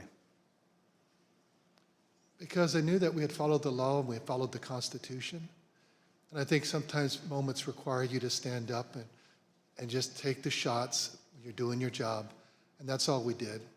You know, we just followed the law and we followed the Constitution. And at the end of the day, President Trump came up short. But I had to be faithful to the Constitution. And that's what I swore an oath to do. During the remainder of the call, the former president continued to press you to find the remaining votes that would ensure his victory in Georgia. Let's listen to a little more. Why wouldn't you want to find the right answer, Brad, instead of keep saying that the numbers are right? So look, can you get together tomorrow? And Brad, we just want the truth. It's simple. And everyone's going to look very good if the truth comes out. It's okay. It takes a little while, but let the truth come out. And the real truth is I won by 400,000 votes, at least. So what are we going to do here, folks? I only need 11,000 votes. Fellas, I need 11,000 votes. Give me a break. 4 days after the president's call to Secretary Raffensperger was January 6th. The president whipped up the crowd in front of the ellipse, once again promoting the allegation that Secretary Raffensperger, the president's own attorney general, had told him was false. Here he is on the ellipse. In Fulton County, Republican poll watchers were ejected, in some cases physically, from the room under the false pretense of a pipe burst, water main burst, everybody leave, which we now know was a total lie. Then election officials pulled boxes, Democrats, and suitcases of ballots out from under a table. You all saw it on television, totally fraudulent, and illegally scanned them for nearly 2 hours, totally unsupervised. Tens of thousands of votes. This act coincided with a mysterious vote dump of up to 100,000 votes for Joe Biden, almost none for Trump. Oh, that sounds fair. That was at 1:34 a.m. Mr. Secretary, Mr. Sterling, I want to thank you for your service to the state of Georgia and to the country. Speaker Bowers, likewise, I want to thank you for your service to the state of Arizona and to the country. You have served not only your home states, but our nation and our democracy. Mr. Chairman, I yield back. Thank you, Mr. Schiff. I thank the witnesses for joining us today. You are now dismissed.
I now welcome our final witness this afternoon.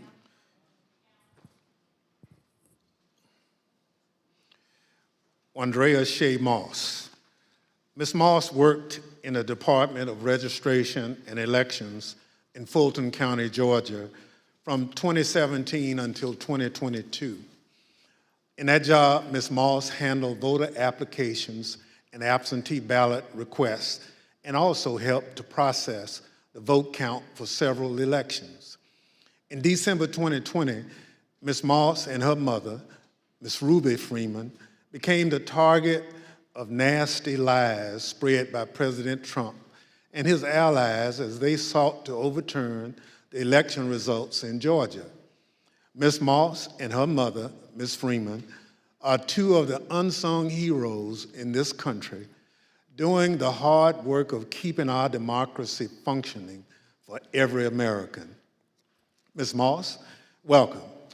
Thank you for your service, and I thank you for being here today. I will now swear you in. Please stand.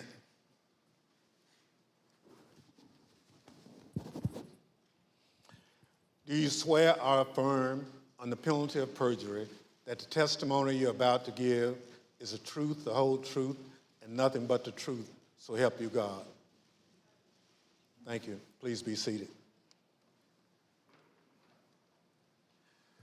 Let the record reflect that the witness answered in the affirmative.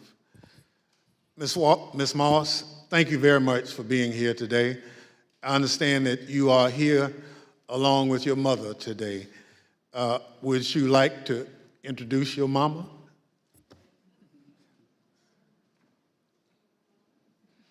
Hi, Mom.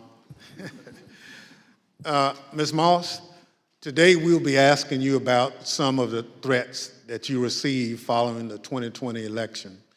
Since you've been an election worker for over 10 years, I want to ask you, in your decade of service, had you ever experienced threats like these before?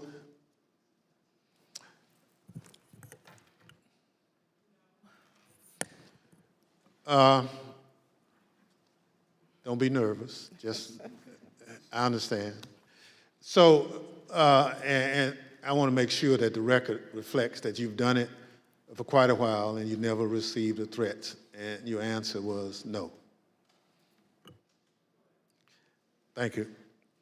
Pursuant to Section 5C8 of the House Resolution 503, the chair recognizes the gentleman from California, Mr. Schiff, for questions.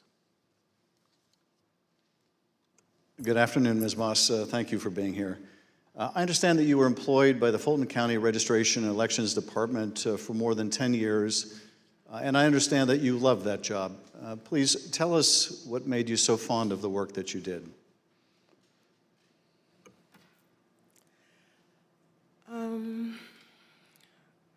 Well, I've always been told by my grandmother how important it is to vote, and how people before me, a lot of people, older people in my family, did not have that right.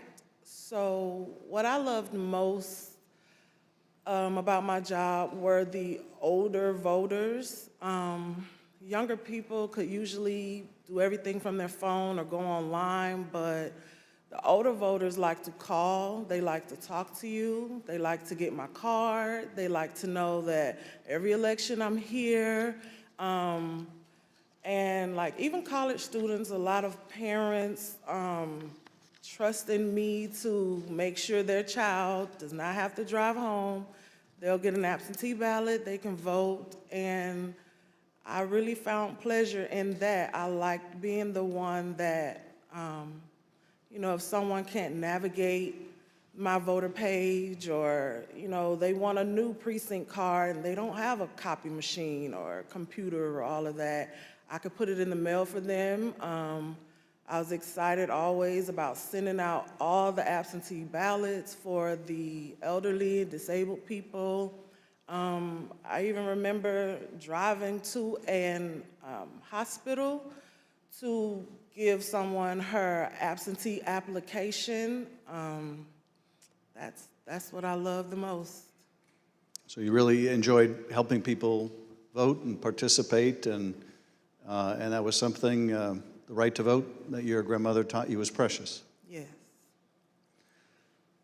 Well, I know the events that we're here to talk about today are incredibly difficult to relive. Your proud service as an election worker took a dramatic turn on the day that Rudy Giuliani publicized a video of you and your mother counting ballots on election night. President Trump, Rudy Giuliani, and others claimed on the basis of this video that you and your mother were somehow involved in a plot to kick out observers, bring suitcases of false ballots for Biden into the arena, and then run them through the machines multiple times. None of that was true, was it? None of it. I'd like to show you some of the statements that Rudy Giuliani made in a second hearing before the Georgia state legislators, a week after that video clip from State Farm Arena was first circulated by Mr. Giuliani and President Trump. I want to advise viewers that these statements are completely false and also deeply disturbing. Tape earlier in the day of Ruby Freeman and Shay Freeman Moss and one other gentleman quite obviously surreptitiously passing around USB ports as if they're vials of heroin or cocaine. I mean, it's obvious to anyone who's a criminal investigator or prosecutor they are engaged in surreptitious illegal activity again that day. And that's a week ago, and they're still walking around Georgia lying. They should have been questioned already. Their places of work, their homes should have been searched for evidence of ballots, for evidence of USB ports, for evidence of voter fraud. That video was from Rudy Giuliani's appearance at a Georgia State Senate hearing on December 10.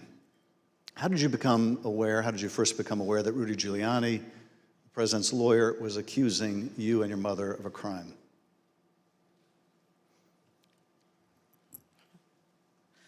I was at work, like always, and the former chief, Mr. Jones, asked me to come to his office. And when I went to his office, the former director, Mr. Barron, was in there, and they showed me a video on their computer.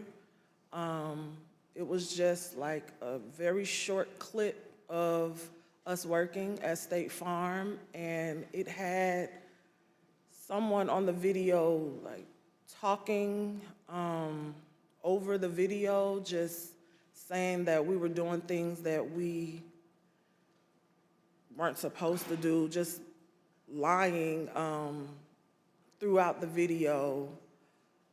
And that's when I first found out about it. And were there social media posts that they showed you responding to those false claims? Well, when I saw the video, of course, the first thing that I said was like, why? Why are they doing this? What's going on? And they, just told me that Trump and his allies were not satisfied with the outcome of the election, and they were getting a lot of threats and being harassed online, and asked me, have I been receiving anything, and I need to check on my mom. And I told them, I was like, where have they, where have you been getting these threats? I don't believe I have any. And Mr. Jones told me, like, they're attacking his Facebook, and I don't really use Facebook. I have one, so I went to the Facebook app, and I'm just kind of panicky at this point because this has never happened to me, and my mom is involved, and I'm like her only child. So I'm just asking him, like, well, where are the messages? All I see is the feeds. Like, how do you get to the messages? And he said, it's another icon on your phone that says Messenger. And I went to that icon, and it was just a lot of horrible things there. And those horrible things, did they include threats? Yes, a lot of threats, wishing death upon me, telling me that, you know, I'll be in jail with my mother, and saying things like, be glad it's 2020 and not 1920. Were a lot of these threats and vile comments racist in nature? A lot of them were racist. A lot of them were just hateful. But yes, sir. In one of the videos we just watched, Mr. Giuliani accused you and your mother of passing some sort of USB drive to each other. What was your mom actually handing you on that video? A ginger mint. It wasn't just Rudy Giuliani. We heard President Trump make these false allegations repeatedly during his call with Secretary Raffensperger. Let's listen to a portion of what he had to say about you and your mother. We had at least 18,000, that's on tape. We had them counted very painstakingly, 18,000 voters having to do with Ruby Freeman. She's a vote scammer, a professional vote scammer and hustler. Donald Trump attacked you and your mother using her name 18 times on that call. 18 times. Ms. Moss, can you describe what you experienced listening to former President Trump attack you and your mother in a call with the Georgia Secretary of State? I felt horrible. I felt like it was all my fault. Like, if I would have never decided to be an elections worker, like, I could have done anything else, but that's what I decided to do. And now people are lying and spreading rumors and lies and attacking my mom. I'm her only child. Going to my grandmother's house. I'm her only grandchild. And my kid. It's just, I felt so bad. I just felt bad for my mom, and I felt horrible for picking this job and being the one that always wants to help and always there, and never missing not one election. I just felt like it was my fault for putting my family in this situation. Well, it wasn't your fault. Your mother was kind enough to come speak with us earlier. Let's listen to her story in her words. My name is Ruby Freeman. I've always believed that when God says that he'll make your name great, but this is not the way it was supposed to be. I could have never imagined the events that followed the presidential election 2020. For my entire professional life, I was Lady Ruby. My community in Georgia, where I was born and lived my whole life, knew me as Lady Ruby. I built my own business around that name, La Ruby's Unique Treasures, a pop-up shop catering to ladies with unique fashions. I wore a shirt that proudly proclaimed that I was, and I am, Lady Ruby. Actually, I had that shirt on. I had that shirt in every color. I wore that shirt on Election Day 2020. I haven't worn it since, and I'll never wear it again. Now I won't even introduce myself by my name anymore. I get nervous when I bump into someone I know in the grocery store who says my name. I'm worried about who's listening. I get nervous when I have to give my name for food orders. I'm always concerned of who's around me. I've lost my name, and I've lost my reputation. I've lost my sense of security, all because a group of people, starting with number 45 and his ally, Rudy Giuliani, decided to scapegoat me and my daughter, Shay, to push their own lies about how the presidential election was stolen.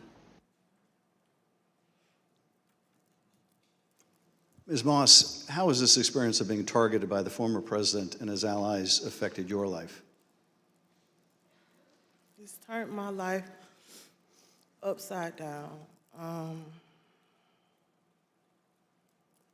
I no longer give out my business card. I don't transfer calls. I don't want anyone knowing my name. I don't want to go anywhere with my mom because she might yell my name out over the grocery aisle or something. I don't go to the grocery store at all. I haven't been anywhere at all. I've gained about 60 pounds. I just don't do nothing anymore. I don't want to go anywhere. I second guess everything that I do. It's affecting my life in a major way, in every way. All because of lies. For me doing my job, same thing I've been doing forever.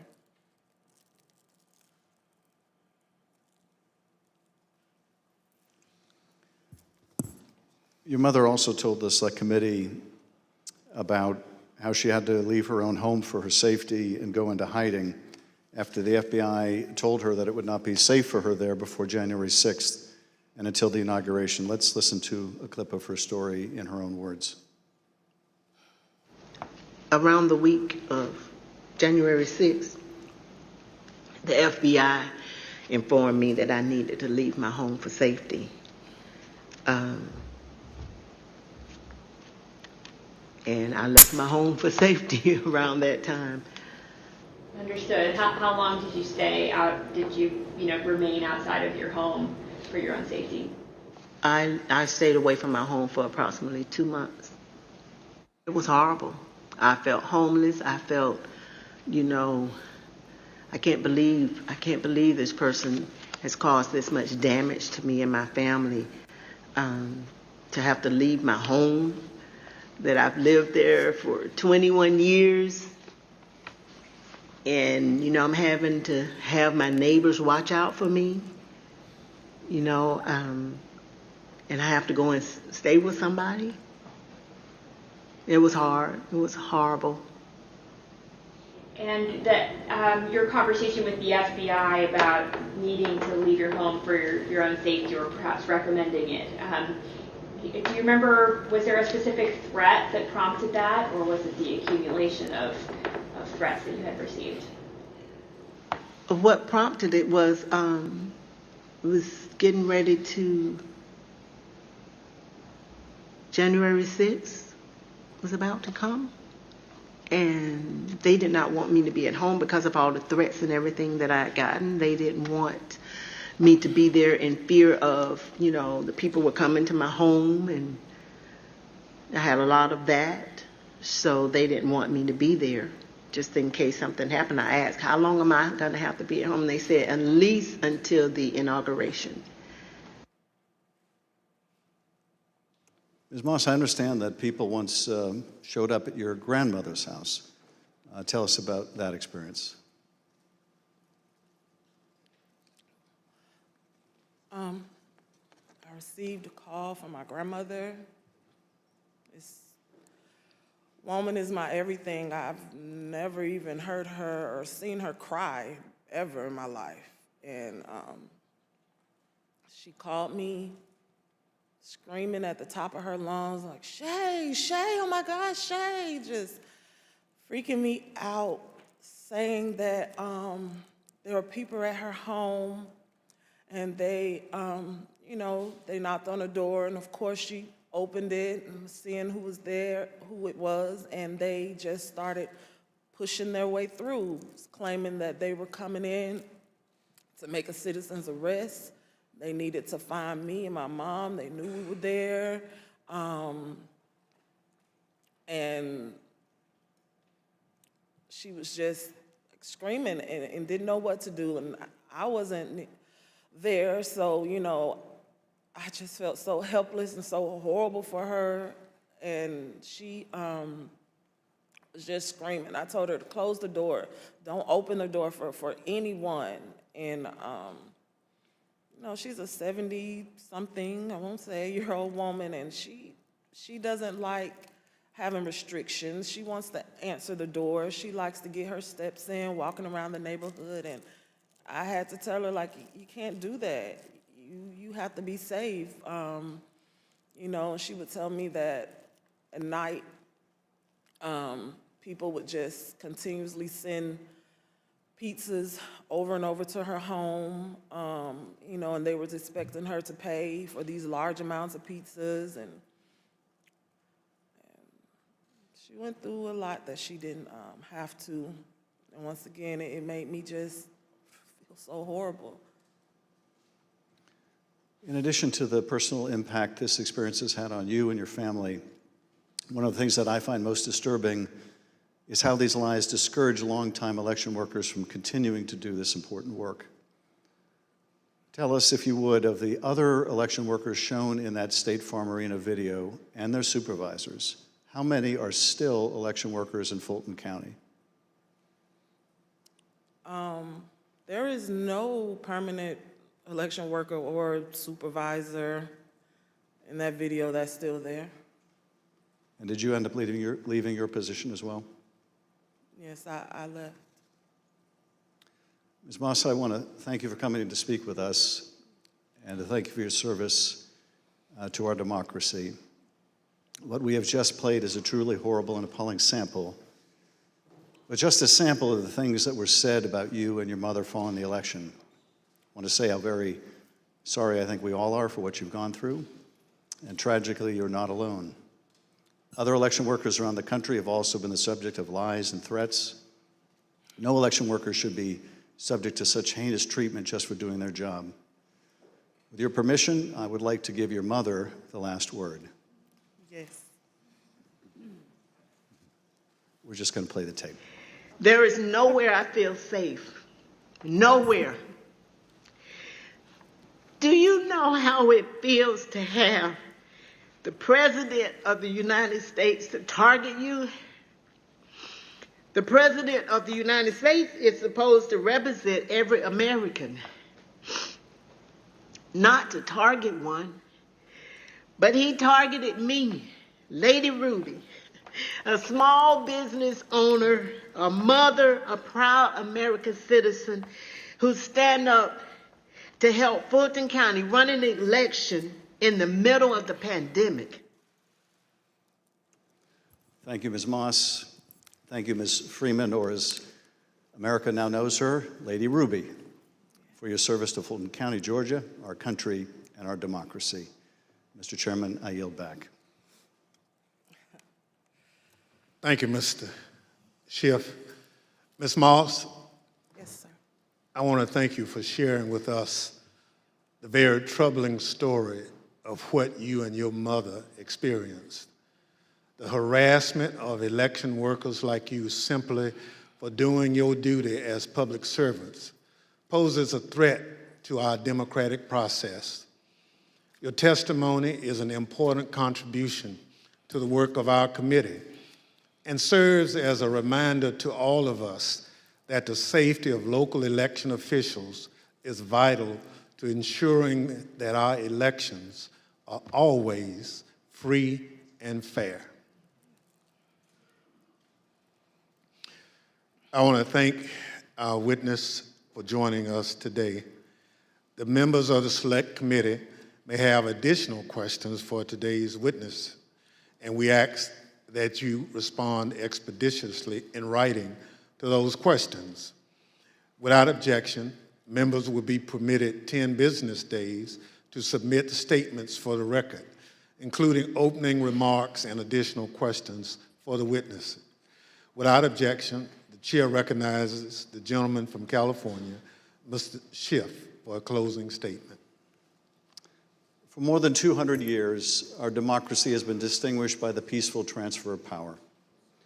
When an American raises their right hand and takes the presidential oath of office, they are transformed from an ordinary citizen into the most powerful person in the world, the president. This is an awesome power to acquire. It is even more awesome when it is handed on peacefully.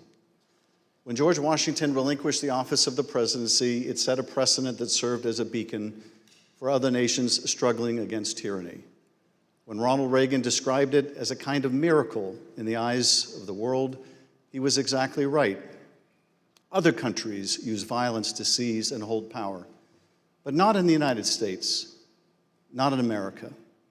When Donald Trump used the power of the presidency to try to stay in office after losing the election to Joe Biden, he broke that sacred and centuries-old covenant. Whether his actions were criminal will ultimately be for others to decide. But what he did was, without a doubt, unconstitutional. It was unpatriotic, and it was fundamentally un-American. And when he used the power of his presidency to put the enormous pressure on state, local, and local elections officials and his own vice president, it became downright dangerous. On January 6th, that pressure became deadly. Ruby Freeman said the president is supposed to protect every American, not target them. And she is right.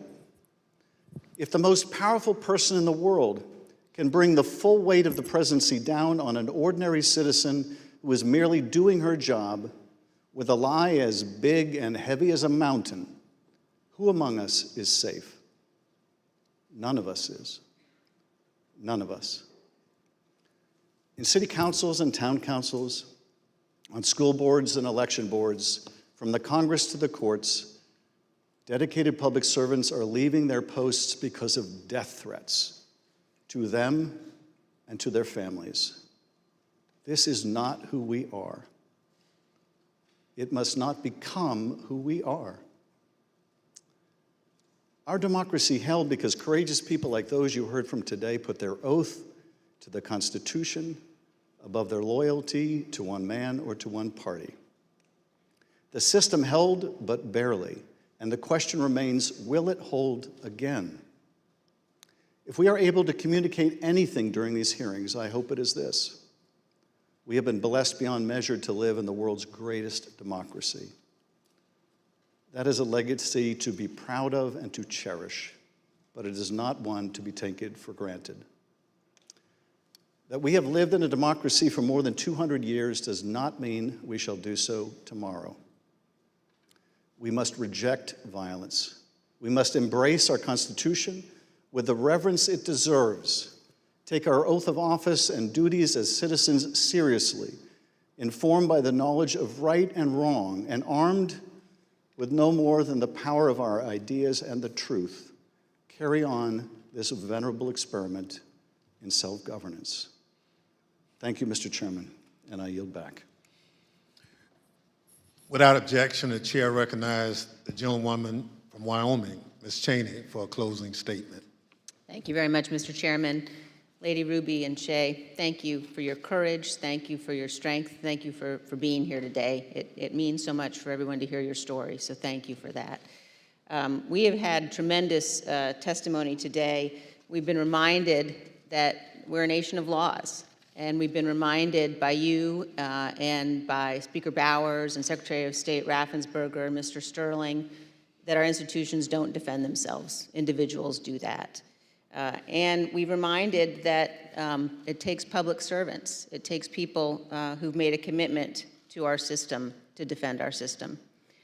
We also have been reminded what it means to take an oath under God to the Constitution, what it means to defend the Constitution. And we were reminded by Speaker Bowers that our Constitution is indeed a divinely inspired document. And so it's been an honor to spend time with you and with our previous witnesses here today. To date, more than 30 witnesses called before this committee have not done what you've done, but have invoked their Fifth Amendment rights against self-incrimination. Roger Stone took the Fifth, General Michael Flynn took the Fifth, John Eastman took the Fifth. Others, like Steve Bannon and Peter Navarro, simply refused to comply with lawful subpoenas, and they have been indicted. Mark Meadows has hidden behind President Trump's claims of executive privilege and immunity from subpoenas. We're engaged now in litigation with Mr. Meadows. The American people in our hearings have heard from Bill Barr, Jeff Rosen, Richard Donahue, and many others who stood up and did what is right. And they will hear more of that testimony soon.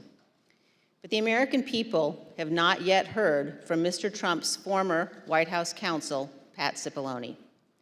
Our committee is certain that Donald Trump does not want Mr. Cipollone to testify here. Indeed, our evidence shows that Mr. Cipollone and his office tried to do what was right. They tried to stop a number of President Trump's plans for January 6th. Today, and in our coming hearings, you will hear testimony from other Trump White House staff explaining what Mr. Cipollone said and did, including on January 6th. But we think the American people deserve to hear from Mr. Cipollone personally. He should appear before this committee, and we are working to secure his testimony. Thank you, Mr. Chairman. I yield back. People answer the call to public service in such different ways. Some run for office.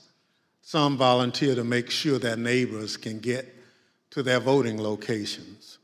Some work at polling sites to help Election Day go smoothly. Some look into problems to guarantee our elections are secure and accurate, just to name a few. As I mentioned at the start of this hearing, when we talk about our democratic institutions, we're talking about these individuals and many others who do these jobs across the country. They represent the backbone of our democracy at its most important moments, when the citizens cast their votes and when those votes are counted. We've heard the stories of their courage. They've earned the thanks of a grateful nation. But for Donald Trump, these witnesses and others like them were another roadblock to his attempt to cling to power. On Thursday, we'll hear about another part of that scheme, his attempt to corrupt the country's top law enforcement body, the Justice Department, to support his attempt to overturn the election. Just as we heard today that Donald Trump was deeply involved in a scheme to pressure state officials to overturn the election results, we will hear on Thursday that Donald Trump was also the driving force behind the effort to corrupt the Justice Department. Listen to this clip from the former acting Attorney General, Richard Donahue. The president said, suppose I do this. Suppose I replace him, Jeff Rosen, with him, Jeff Clark. What do you do? And I said, sir, I would resign immediately. There is no way I'm serving 1 minute under this guy, Jeff Clark. You'll hear from Mr. Donahue in person on Thursday as my colleague, Mr. Kinzinger, presents details about this plan. The chair requests those in the hearing room remain seated until the Capitol Police have escorted members from the room. Without objection, the committee stands adjourned.